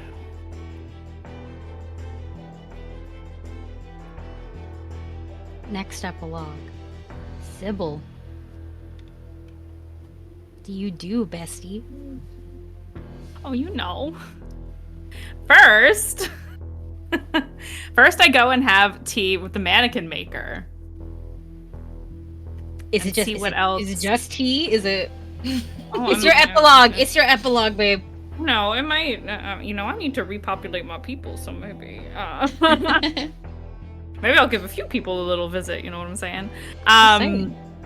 Hey, I gotta start bringing back the witches. I think ultimately I work with the mannequin maker for a little while, especially as I pretty much go full dryad, or dryads can change back into a humanoid form traditionally in mythology. So I think once I have the abilities of a dryad at my disposal, which is knowledge beyond what I ever expected to get in terms of this particular trip of mine, I have mastered moving between the forms and I work with the mannequin maker to learn from them as much as they are willing to entertain. I help them with whatever they need. I will even, perhaps in an alternate form, ferry different individuals who enter the forest in the direction of the mannequin maker to kind of help them perpetuate this cycle that they are building their power off of. And in exchange, I take the knowledge that I learn and build my own ecosystem, perhaps in another forest. And I set myself up very nicely to resurrect the cult of Darawan. To bring my people back. Bring your people back. Yep. Every forest needs a witch. And I think ultimately I set myself up to become the mother of witches. That fucks. Yeah. Our last epilogue. Felon, I know you're dead. But you get to say what happens to you, actually. Could be your body, could be your soul. You can have so much free form with this, you can just bring yourself back to life, not gonna lie. I spring up and I go, whoo! No. Oh my god, what a fucking trip, though. But you have died. You have died in the forest. And it is up to you to tell us what happens next. Valen kind of laughs to himself because, he's no longer technically a priest, but wore these robes sort of superstitiously, like kind of like good luck, but also like maybe people will take me more seriously or won't look at me like a terrible person, or I will, if we come across some other treasure hunters, they'll be a little kinder to us. But then realizing that it was hope that won out in the end, sort of feels a little vindicated in keeping them and wearing them and dying in this way. And thinks about Osto and hopes that, and actually knows that if he saw him, then he would be maybe not forgiving yet, but maybe a little bit proud, maybe a little bit softer towards him. And, has had this fear since being involved with the occult that it would be straight to hell, but sort of is fading out to something that he wasn't expecting. It's not bright light, it's not fire, it's just sort of like a warm, almost comforting, like fuzzy feeling, and just blinks on out. You blink on out. Yes. Before we end, I would like to propose my own epilogue. You continue. You rule as you rule, you build as you build, you fade as you fade. And years go by, a number of years. Unsure, truly. A new acorn drops to the floor. The one who wins is filled with hope. And so she takes her hope with her destiny to be fulfilled. With her friends that she did not sacrifice. She opens a portal to her father's throne. And she will avenge the brother she lost. With the power of new hedge witches. Thank you. Ta-da! The end! I trained your child to kill you, bitch. Fuck. You chucked him. You chucked him. With the power of new hedge witches, motherfucker. I love it. All Justice. right. Yeah, let's go. Oops. We're done. We did it. We did it. I can't believe more of you lived. Yeah, Honestly. I came in fantastic. First of all, I came into this fully expecting to get fucking destroyed. Oh, absolutely. Aki, that was the most fun horror game I've ever played. I'm so Fun. glad. I'm so glad. Yeah. More people I convert to the system, the better. But we're gonna sign off real quick. Thank you everybody who stayed, who joined, who's watched. I hope you enjoyed Trophy Thank Dark you. as much as we did. I hope It's the a rest of you fun also system. enjoyed it. Yeah, Really yeah. fun system. Yeah, Oh, yeah. absolutely. Mhm. I gotta pick this book up. Absolutely. It's great. It's genuinely like my favorite system right now. Like it's tied with Bluebeard's Ride because I really like Bluebeard's Ride as well. This is my first time GMing on this channel, so I hope that was entertaining because that was pretty fun. And just gonna remind everybody of the announcements. Ancestral Blood is on hiatus until November 1st. Womp womp. Monday, that's when our next stuff is. Dragon Age is happening again with Mandii. I'm gonna be there because I play a beefy boy named Amion who is a single father who works 2 jobs. Okay, not like is a this single shit father. that was happening here. Okay, this is bad parenting. Amion is very good parenting. I swear to God. Are you sure about And, that? it's as good as a teenager parenting a child can get. You know, he did his best. Yes, this was the mannequin hand. Yeah, that's what that is. Sorry, I'm just answering something in chat. That's what Freaking that is. spooky. Ta-da! And lastly, we will also be back next Tuesday with a different one shot with a different cast. Except I think Witty is coming back because I back. can't. I'll get be enough mean of this Witty. time. Yeah, exactly. See, Witty, this was a warm mean up this because time. now you know. This Now is a you know how to warm-up. play. Yeah, now you know how to play. You're gonna Now you know how to absolutely fuck up destroy bitches. everyone. Yeah, warm up, mind games. That's right. You gotta play the long con, you know. That's right. But yeah, and then afterwards it's that. Been your GM. Also, everybody, please thank Usulbard or Bijan for being a great TD. This shit was awesome. Thank you, I was like, I Bijan. got distracted so many times because I was watching what we look like on stream. It was so nice. But good. yeah, I think we're good. I think we're done. I'm gonna Heck keep yeah. waving until we're gone. Bye, hoes. Bye. Bye, bitches. Bye. Bye. Come back.